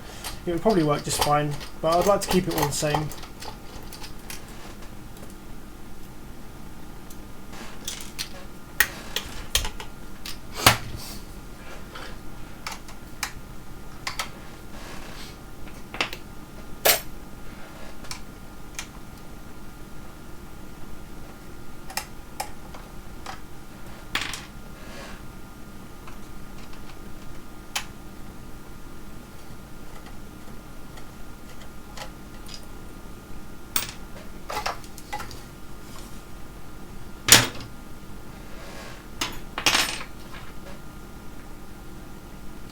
No, I like my bulky screwdriver, hey? I like my bulky screwdriver because it's multi-interchangeable bits, which is really, really useful. And also, the fact that it's bulky means that I kind of get more leverage. So the thicker it is, it's a bit like gearing, right? So obviously the bigger it is, the more torque I can put in. And also the fact that this bit sticks out at an angle there means that I also have kind of like a lever to push against to do stuff up tightly. So it's actually pretty useful. I quite like the size of it.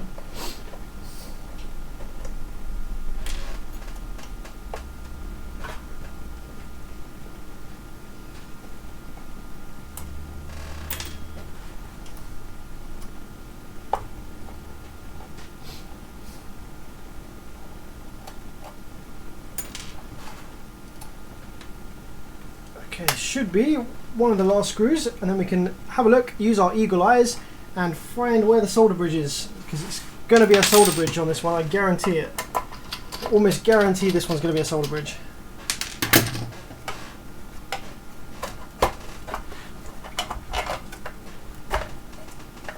Come on, out do you come? Oh, forgetting one last thing in the RCAs.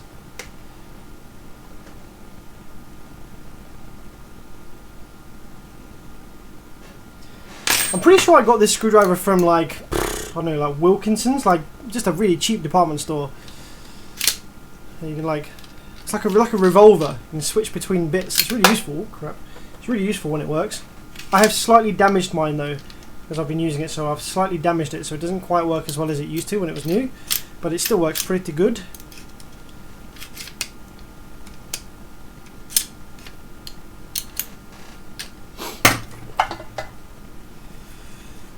Okay, Mr. Solder Bridge, ¿dónde estás? It's in the same position as the last one. Check it out, y'all. It's in the same position as the last one that had a solder bridge in this area. Just quickly check that over there, and that is the same issue as before. So it appears to be a common problem on these.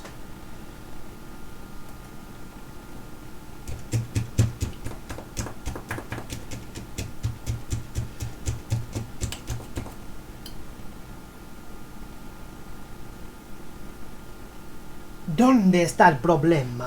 Está aquí. Vale, vale, vale.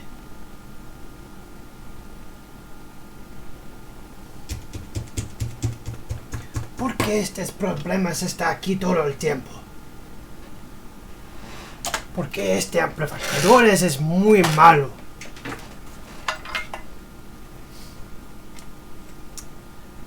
Okay. Let's power it up again and see if that's solved the problem.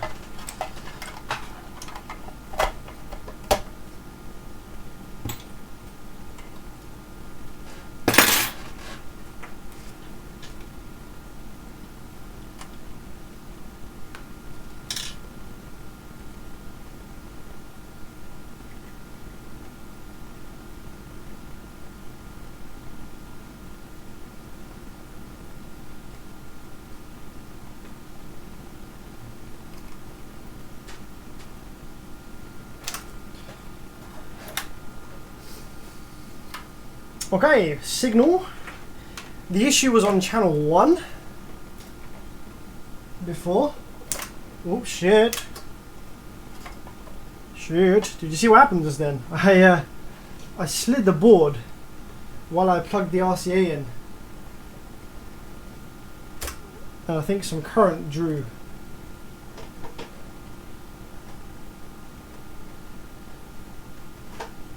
Okay.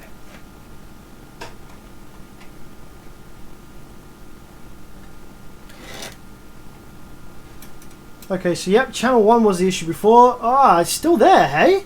What the junk? That doesn't make any sense. Because that solder bridge was in the same place as before, and what the hell? Just going to turn channel 3 down a bit so that it's not clipping like crazy. There we go.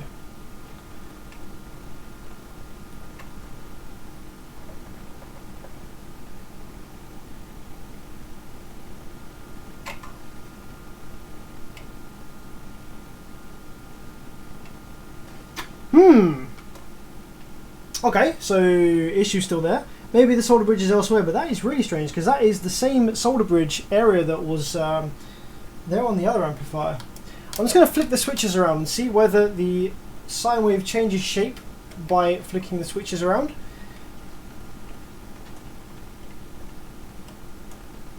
No, not really. So the issue isn't with that. The issue might be in the drive circuit then. Okay, let's continue looking.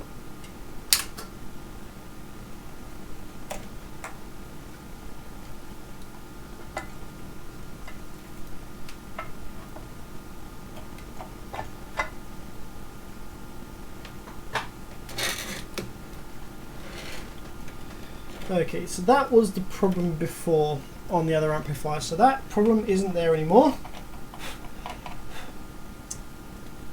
Okay, there's a big ass solder blobby McBlob going on over here. I don't think that that's supposed to be as blobby McBlob as it is.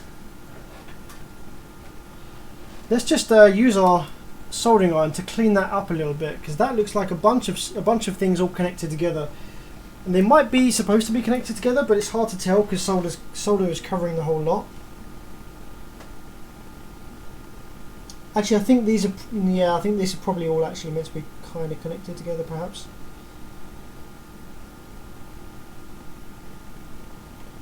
This looks like one kind of ground trace, perhaps. Let's solder suck all of that away. Thank you very much to Paul for the 199. Great live stream. Love spending time watching. I appreciate it, buddy. I'm glad that this is somewhat entertaining to you, even though it's a bit weird at the moment. Okay, so yeah, they're definitely meant to be connected on the board. Let's go above it so you can see a little clearer.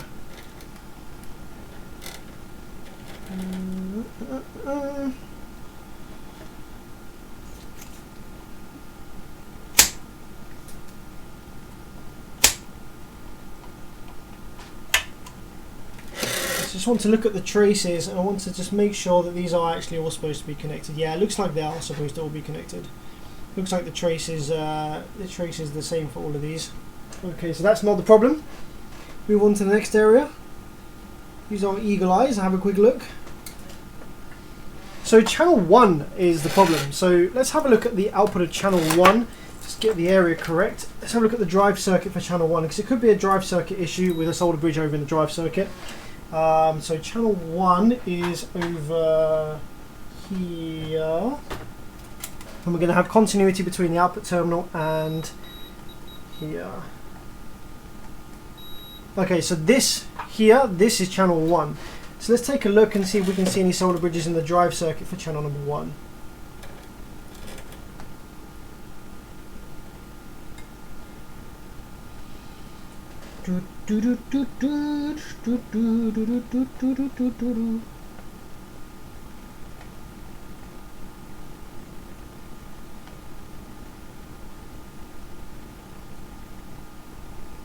Not seeing any just yet, and it could also not just be solder bridges, it could also be these component leads that are touching each other like we had in the other amplifier earlier.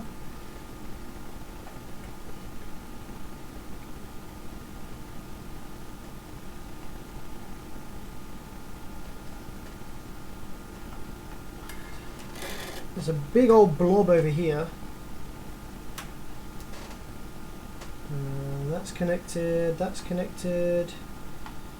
Do.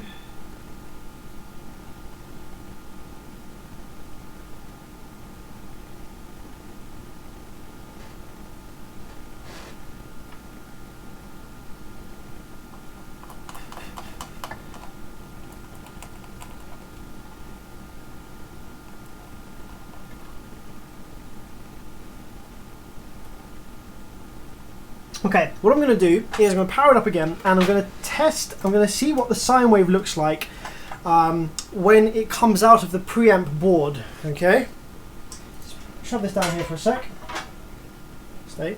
So I'm going to see whether the sine wave shape is bad coming out the preamp board, or whether the sine wave shape goes bad once it's already in the board. So let's plug the power back in.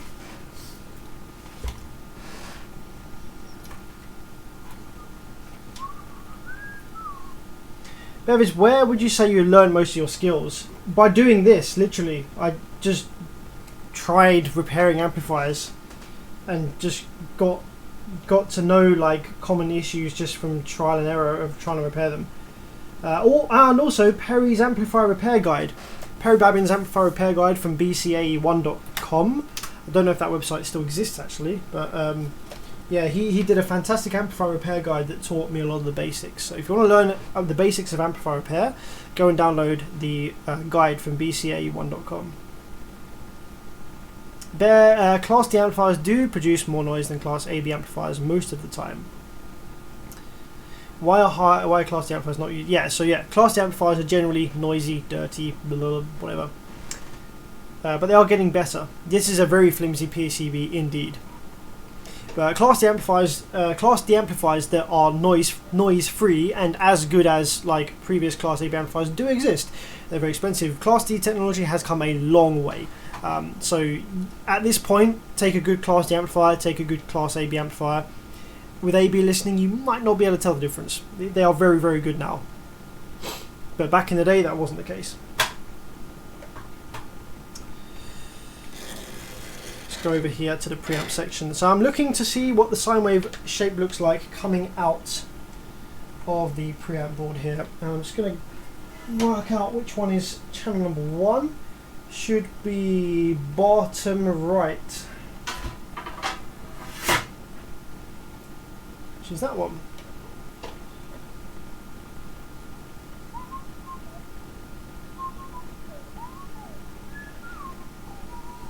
Okay, so sine wave looks pretty bad. So let's go along and check the output of the. So that's this board here.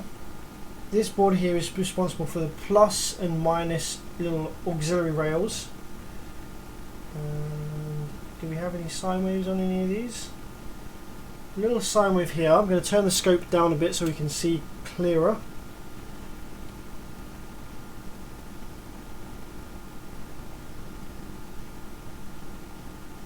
So the sine wave looks good on that pin. So the sine wave is probably good coming out of the sine wave is probably good coming out of this board here.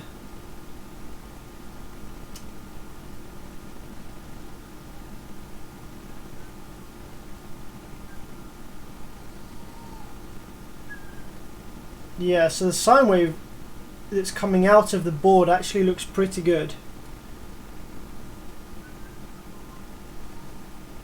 So the issue is then going to be on the main board somewhere.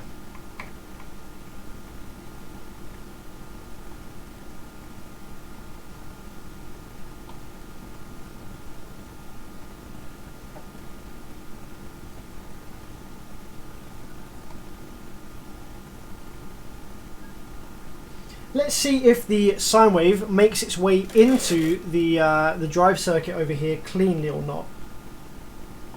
I'm kind of just guessing here. I don't know exactly. I don't have the schematic, so I don't know exactly where the sine wave enters this drive circuit, but it's probably going to be around the back here somewhere. So I'm just going to keep probing stuff until I see a sine wave of some sort. It's probably going to be on a driver.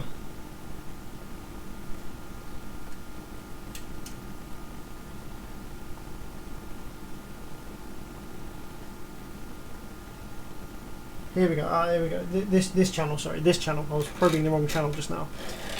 This channel here. Okay. So let's have a look. Look for sine waves.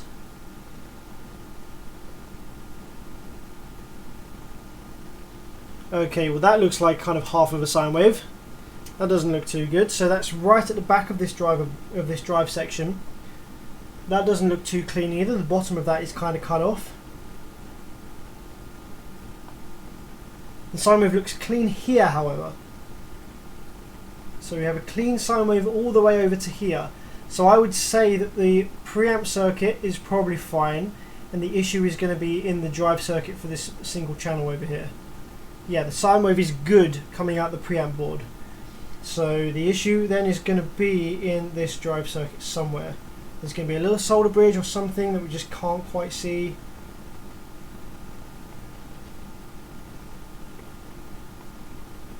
Yeah, this is definitely, it's losing the top half of the sine wave somewhere. If we can't see any solder bridges, then we're going to assume that there's a bad component, and that would probably take too long to find. That's probably going to be a write-off if that's the case.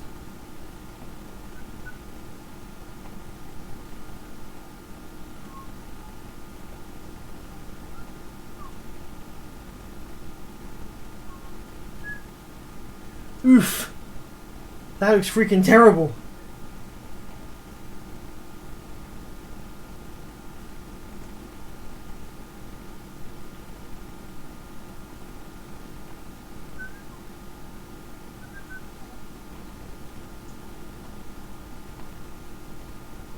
Damn, son, you nasty.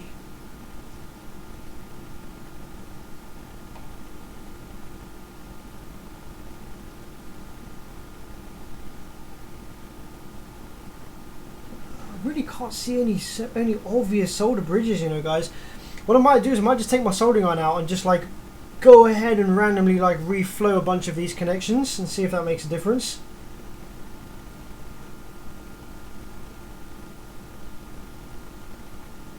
I really doubt that we've got a bad component. Like these amps, like I said, are brand new, so it's going to be very unlikely that we have a bad component anywhere. I'm going to take my thermal imaging camera just to see if anything's heating up. It might pinpoint the area of the solder bridge if there is one a little bit easier.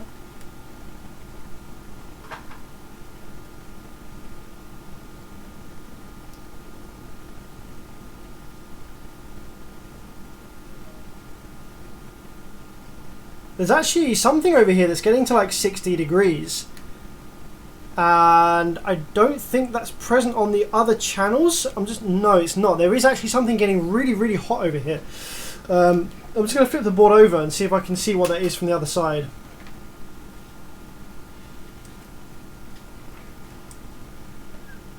It'd be very strange if it is a bad driver transistor, because that would be pretty weird. Yeah, we've got a really, really hot transistor over here. I'm actually gonna try and make the transistor hotter, so that I can pinpoint it using my isopropyl alcohol. It'll evaporate off of the hot component much quicker. Okay, we're at 80 degrees now on the bad components. I'm gonna go ahead and take my isopropyl alcohol. I'm going to spray the board and look for the part that goes tss. That's a very technical analysis there. So it's over here somewhere.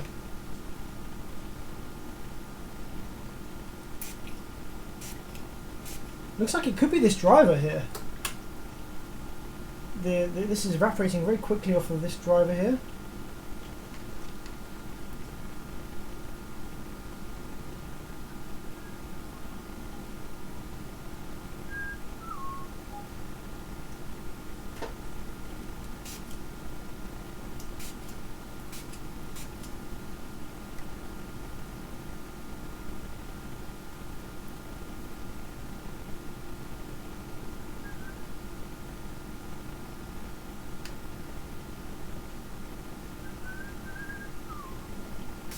Yeah, it seems to be this large driver just at the end, this one here. That seems to be the one that's evaporating the quickest out of all of these.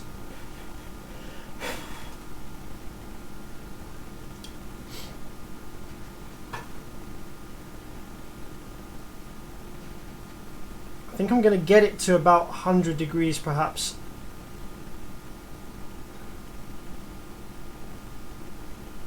So I'm at 90 degrees Celsius now. 92. 95. So yeah, whichever the okay, we're at 100 degrees now. So if I spray, it should instantly evaporate, which it is. Okay, so I found the bad transistor. Well, I say bad transistor. This transistor might not be bad. It could be something else on the board that is causing that to heat up. So the first thing I'm going to do is remove that transistor, and that transistor is this one right here. So this is the first one out of all of these amplifiers that we've actually maybe found like an actual problem with the circuit rather than just a bad solder bridge or something. So yeah, interesting. So that's the first thing I'm going to be removing, and I'm going to be testing that component in the transistor tester, see what that's all about. If that component reads fine in the transistor tester, then we're going to be like looking for other issues elsewhere. Let's flip her over. Just before I take that out, I'm actually just going to take my multimeter here and check for continuity and check for ohm, check for resistance across some of these parts over here. Wait, which one was it? I just flipped it over. So we're looking at that area, so it's going to be these down here. Okay. See if there's any like component shorts or anything around here.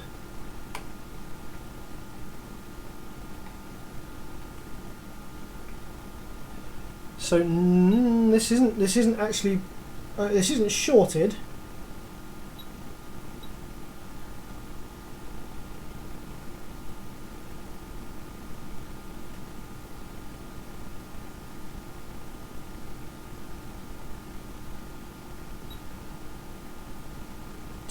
Just checking and making sure that none of these transistors are actually shorted over here.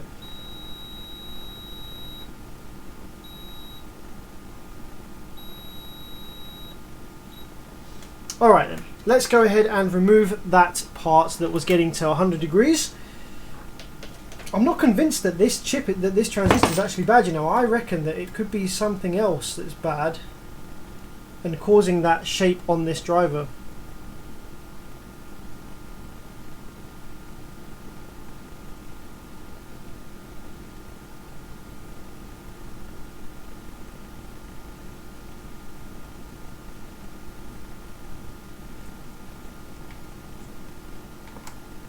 There we go, it's fallen straight out the board. I think I heard it plop out the board. Yep, it did. Did I just knock it onto the floor? Please don't tell me I just knocked it onto the floor. I hate knocking stuff onto the floor in the workshop. It takes forever to find. Ah, I think there it is.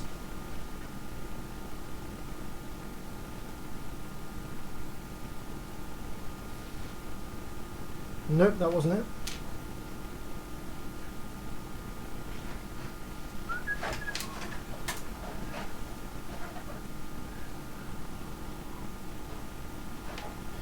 Here we go, got it. Okay.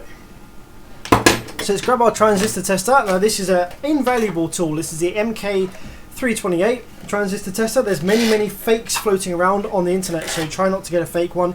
The real one will have EZM Electronics Studio printed here on the bottom. So yeah, make sure it has EZM Electronics Studio printed on the bottom, and then it's a real one, because the fake ones don't read RDS and stuff, so that sucks.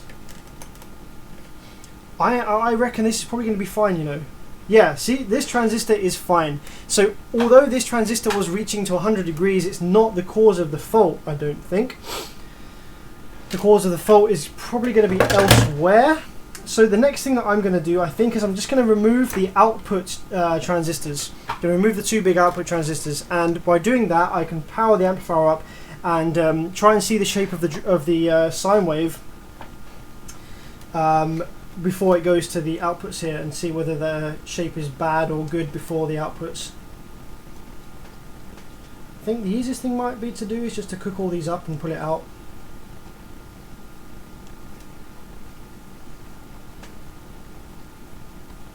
Yeah.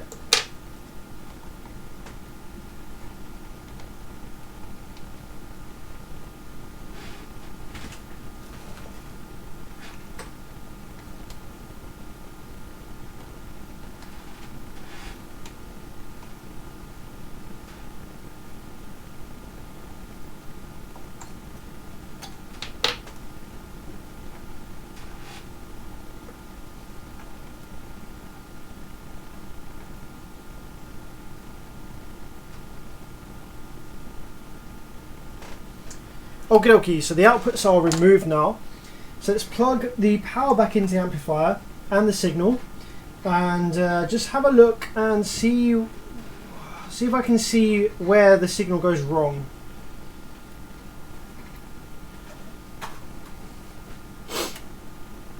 And remember, I've removed that drive transistor as well. What effect that will have, I'm not sure yet, because I don't quite fully understand Class ABs. This is like my worst nightmare repair. Class AB drive circuit issues, this is my worst nightmare repair. Okay.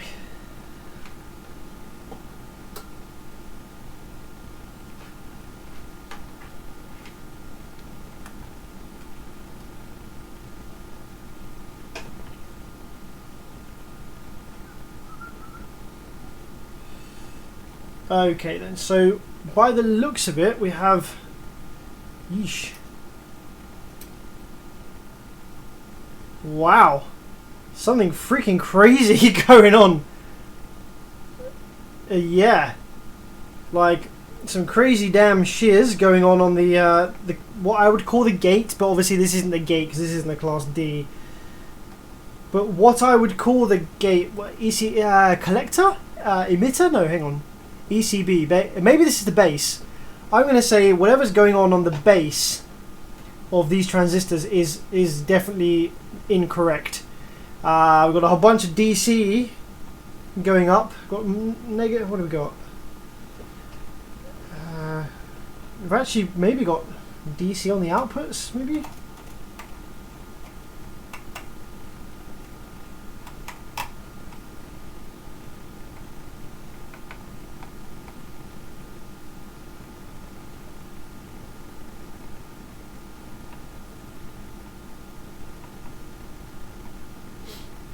Hang on a minute. 1, 2, 3, 1, 2, 3.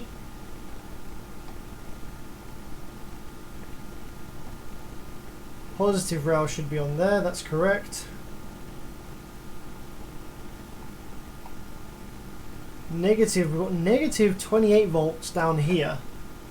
Wait, why have we got negative? What the fuck?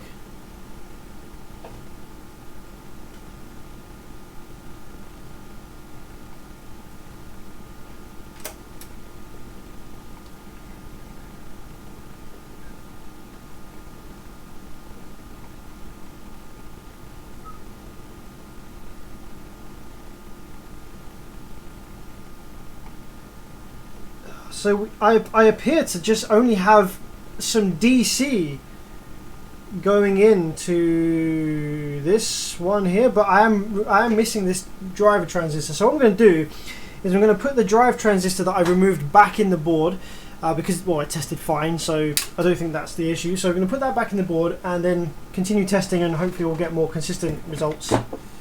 Where did I put the drive transistor that I just took out? Here it is.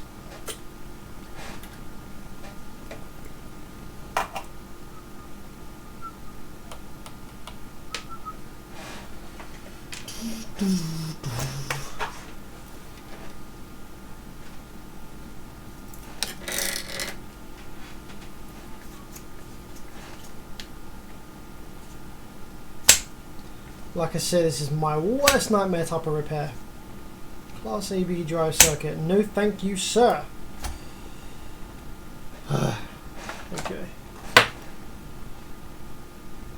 Now remember, most of these amplifiers are manufacturing defects. So it is also possible that maybe one of these drivers has been put in backwards from the factory. That is also possible.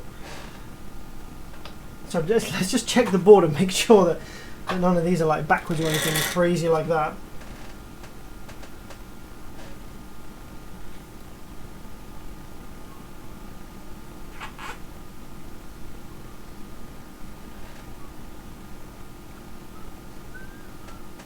You'd be surprised, I actually have seen backwards components put in from factory before on some amplifiers. I can't remember which ones, but I have seen it before. So you can't rule that out.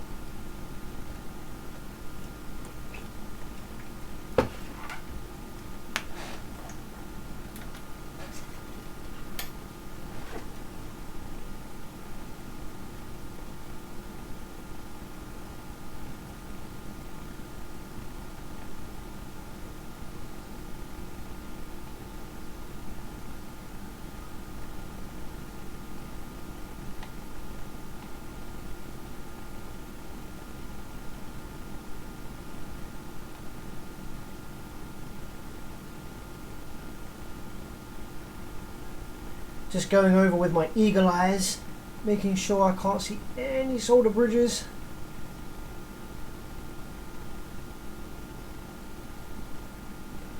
Nope, looks good to me. Okay. So now I'll put that one back in. Let's see if we get any more consistent results, because like I am kind of new to this whole Class AB like thing. Give me a Class D over this any day of the week.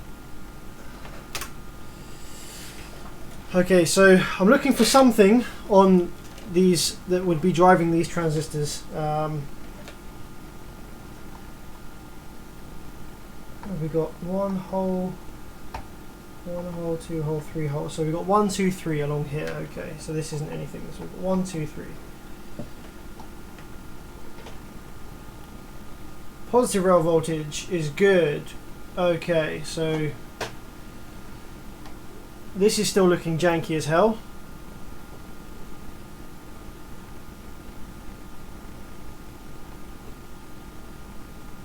That's going to be a problem.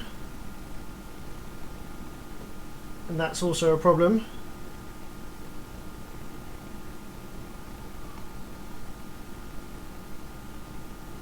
So let's see now, is our component still heating up to 100 degrees even though we removed the outputs? Actually, no, hang on, now the outputs are removed, I should be able to follow the audio through the board a little bit easier. How did the T-line doors turn out in the Proton? Flipping beautiful. I'm going to be doing a video on the T-line doors hopefully shortly, depending on Corona and all that jazz.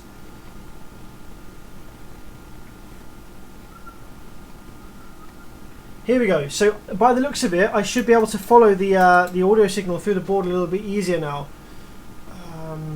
Not sure why I got a big square wave there.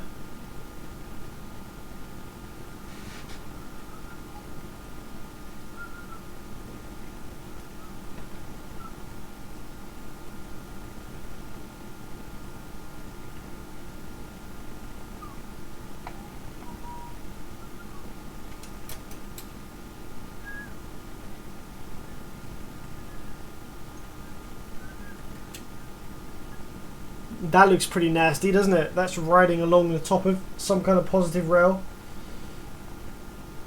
That looks good though. That looks nasty. That looks nasty.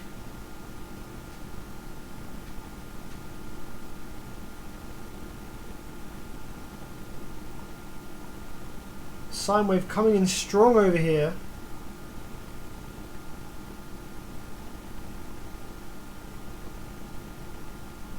What I'm looking for is I'm looking for a component that has a good sine wave coming into it and a bad one coming out of it.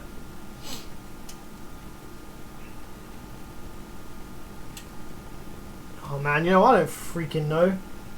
I don't know any of this shit. Give me a drive wave any day.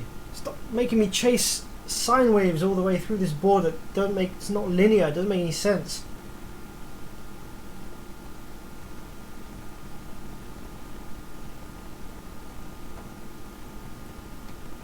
Give me a Class D, bruh. What the hell's going on here?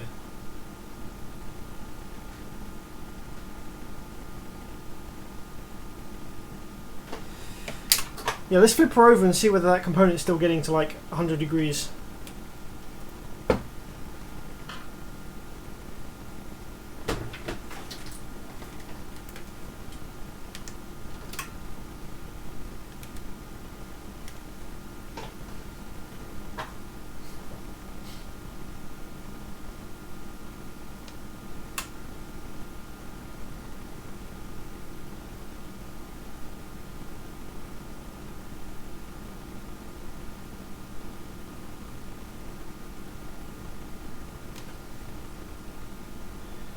Okay, no, so it looks like that drive transistor is no longer getting to, it's not getting hot anymore.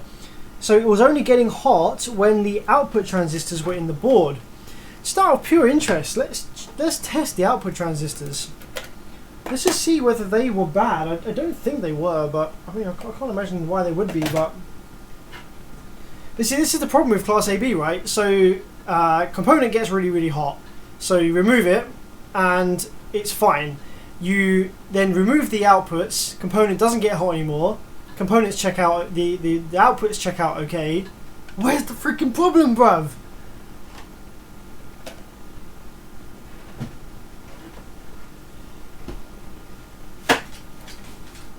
It's not like a Class D. With a Class D, the component that gets hot is usually the bad one, or like if the FETs get hot, then it's because the drive is bad, and then you can go along the drive and you can then check each each way, like each pathway along the drive circuit, and then you find where the drive goes bad, and then you change that part, and then it's done. This is just nonsense. Right. Output transistors then. I bet they're both fine. This one reads as a diode. Why does this read as a diode? It could be reading as a diode because my transistor tester just can't read these big ones. Or maybe it's bad. Let's see. Can my transistor tester read this other one? Ah! Okay. It does read the NPN. Okay. Maybe its output transistor was bad. That's really weird. Like, that would be a first. Like, it's not shorted, but it's bad. And it's kind of new. It's not been used before. So this NPN does... This is readable by my transistor tester, and it reads as an NPN transistor. So this one was the PNP, 2SA1943. So let's take a spare one of those that I've got from my drawers up here. And let's see whether my transistor tester can read one of the spare ones. If it can, then I'll drop a pair of new ones in.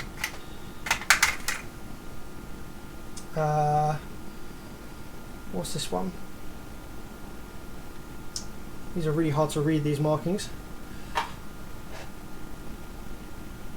I can't actually read what that says. Does that say 1940? Yeah, I think that says 1943. 1943. How about this one? That's a 1943. Okay, let's test this one. See if my transistor tester can read this one.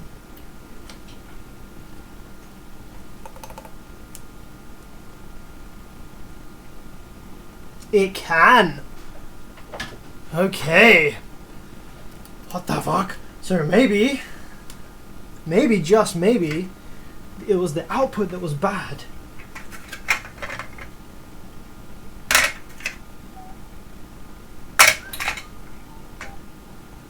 So, as far as I'm aware, okay, so I don't actually have like matching, like, you know, with complementary transistors, you know, you have the one, what am I trying to say?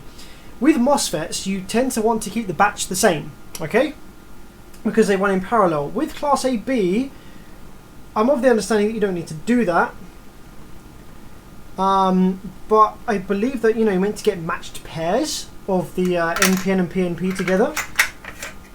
Now I don't have a matched pair of these, so I'm going to be just swapping out the PNP, the A part, to this.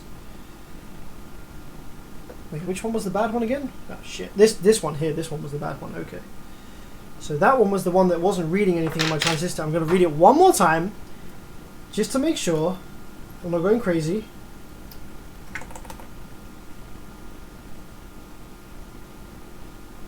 Okay, it definitely just reads as a diode. It doesn't read as what it's supposed to, which is a PNP transistor. So let's solder a new one of those in with the original PNP, with the original NPN, and see what happens, see if we get a decent sine wave.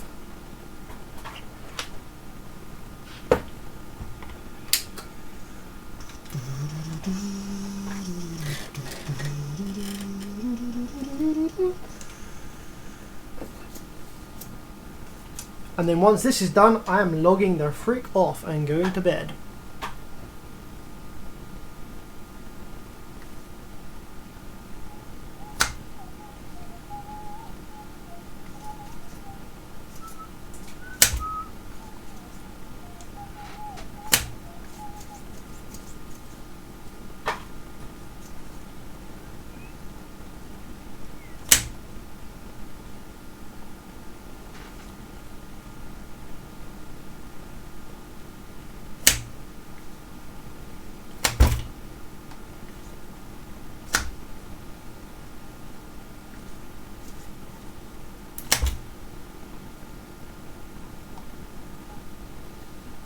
Okay, have to get the positioning right, of course. I don't remember which one goes where.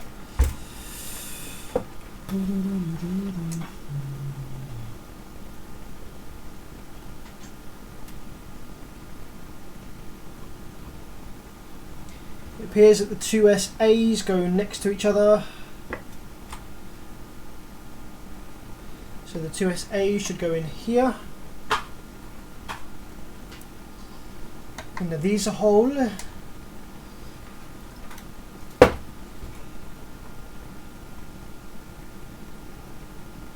You know, I'm not even sure if these legs, if the component legs that are left on this are actually long enough. So it might have to be a case of just buying some new ones, but I'll throw it in to test it anyway. I don't know if it's going to reach the heatsink though.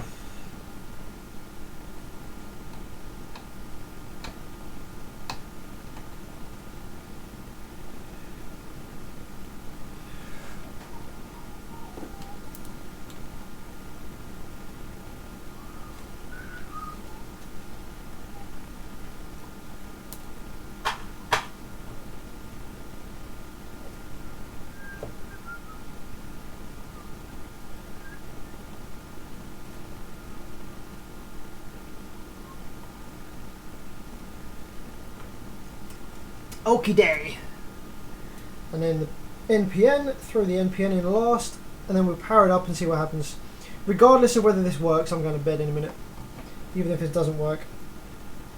Man's sleepy, innit, bruv?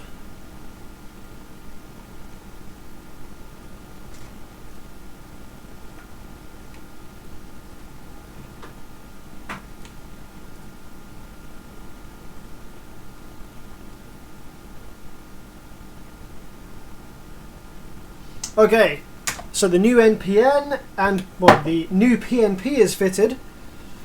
Let's flip her back over, plug her back in, see what the jam is.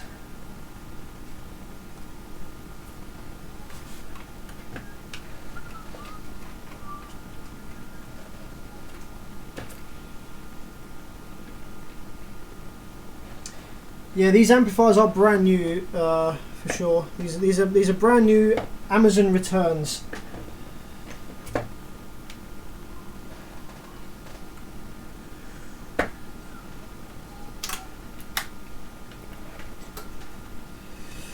All right then, let's see what we have. So, let's just make sure I didn't make any solder bridges with my multimeter real quick, just before I power it up. No, that's good, that's good. No shorts there. Okay. Power then. Okay.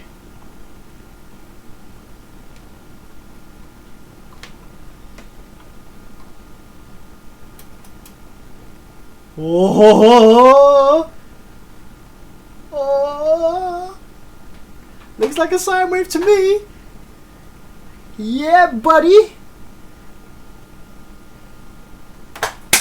Yes. Freaking class AB, suck my desoldering sucker. Oh, freaking class AB. Yeah, although it was a simple fix, output transistor. Why? Why is this output transistor dead? These are brand new amplifiers.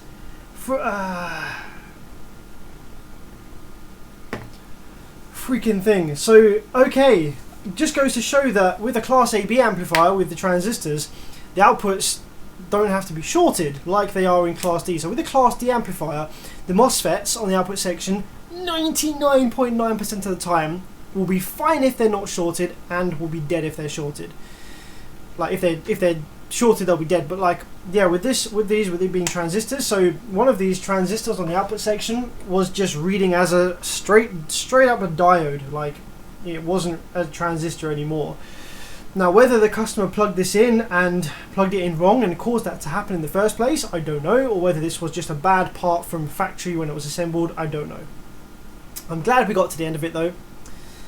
But I was not expecting it to be. I was literally, honestly, not expecting it to be the output. I was fully expecting it to be solder bridge, driver, transistor. Like, why?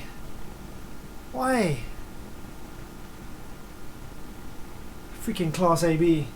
I'm just happy I've sorted class AB out. Jesus. That can go in the bin of no return.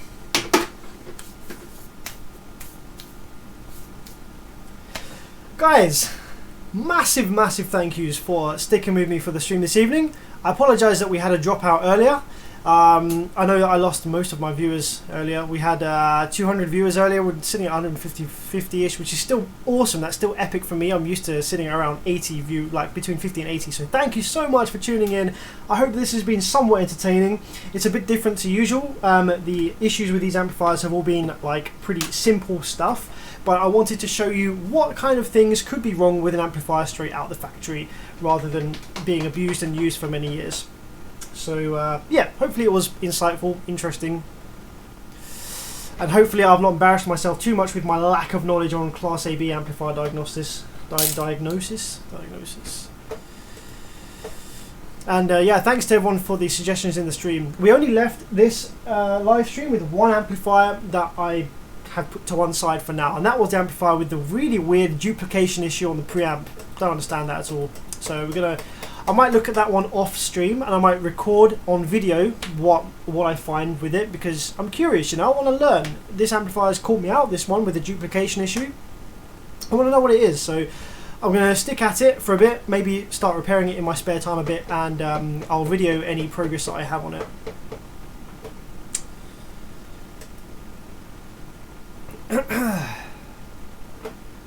So yeah, guys, thank you so much, man. Awesome little crew tonight. Awesome team. I haven't read most of the live chat, unfortunately, so apologies for that. But I do keep an eye on the live chat, and I am actually I'm seeing most of you guys' comments, even if I'm not referencing them. So another Rockville video. I haven't actually had any Rockville stuff come in since that video, so there's not a lot of it in the UK.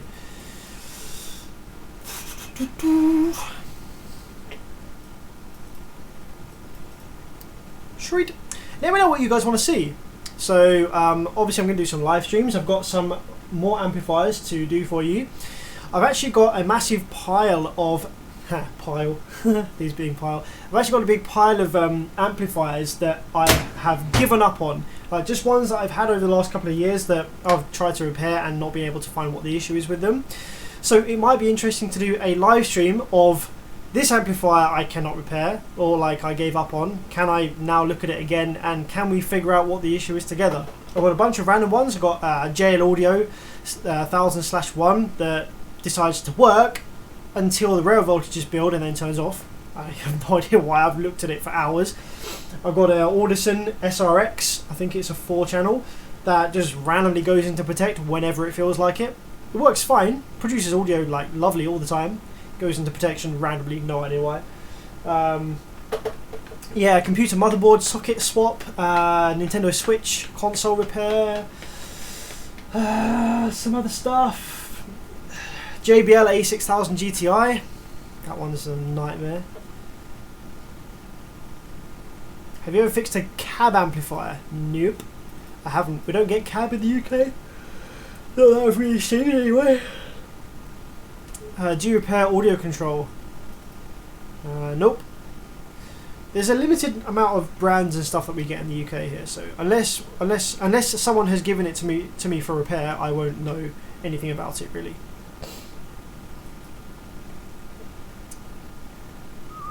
But yeah, I think we'll lock the stream off here. My voice is starting to hurt. Thanks so much for joining me.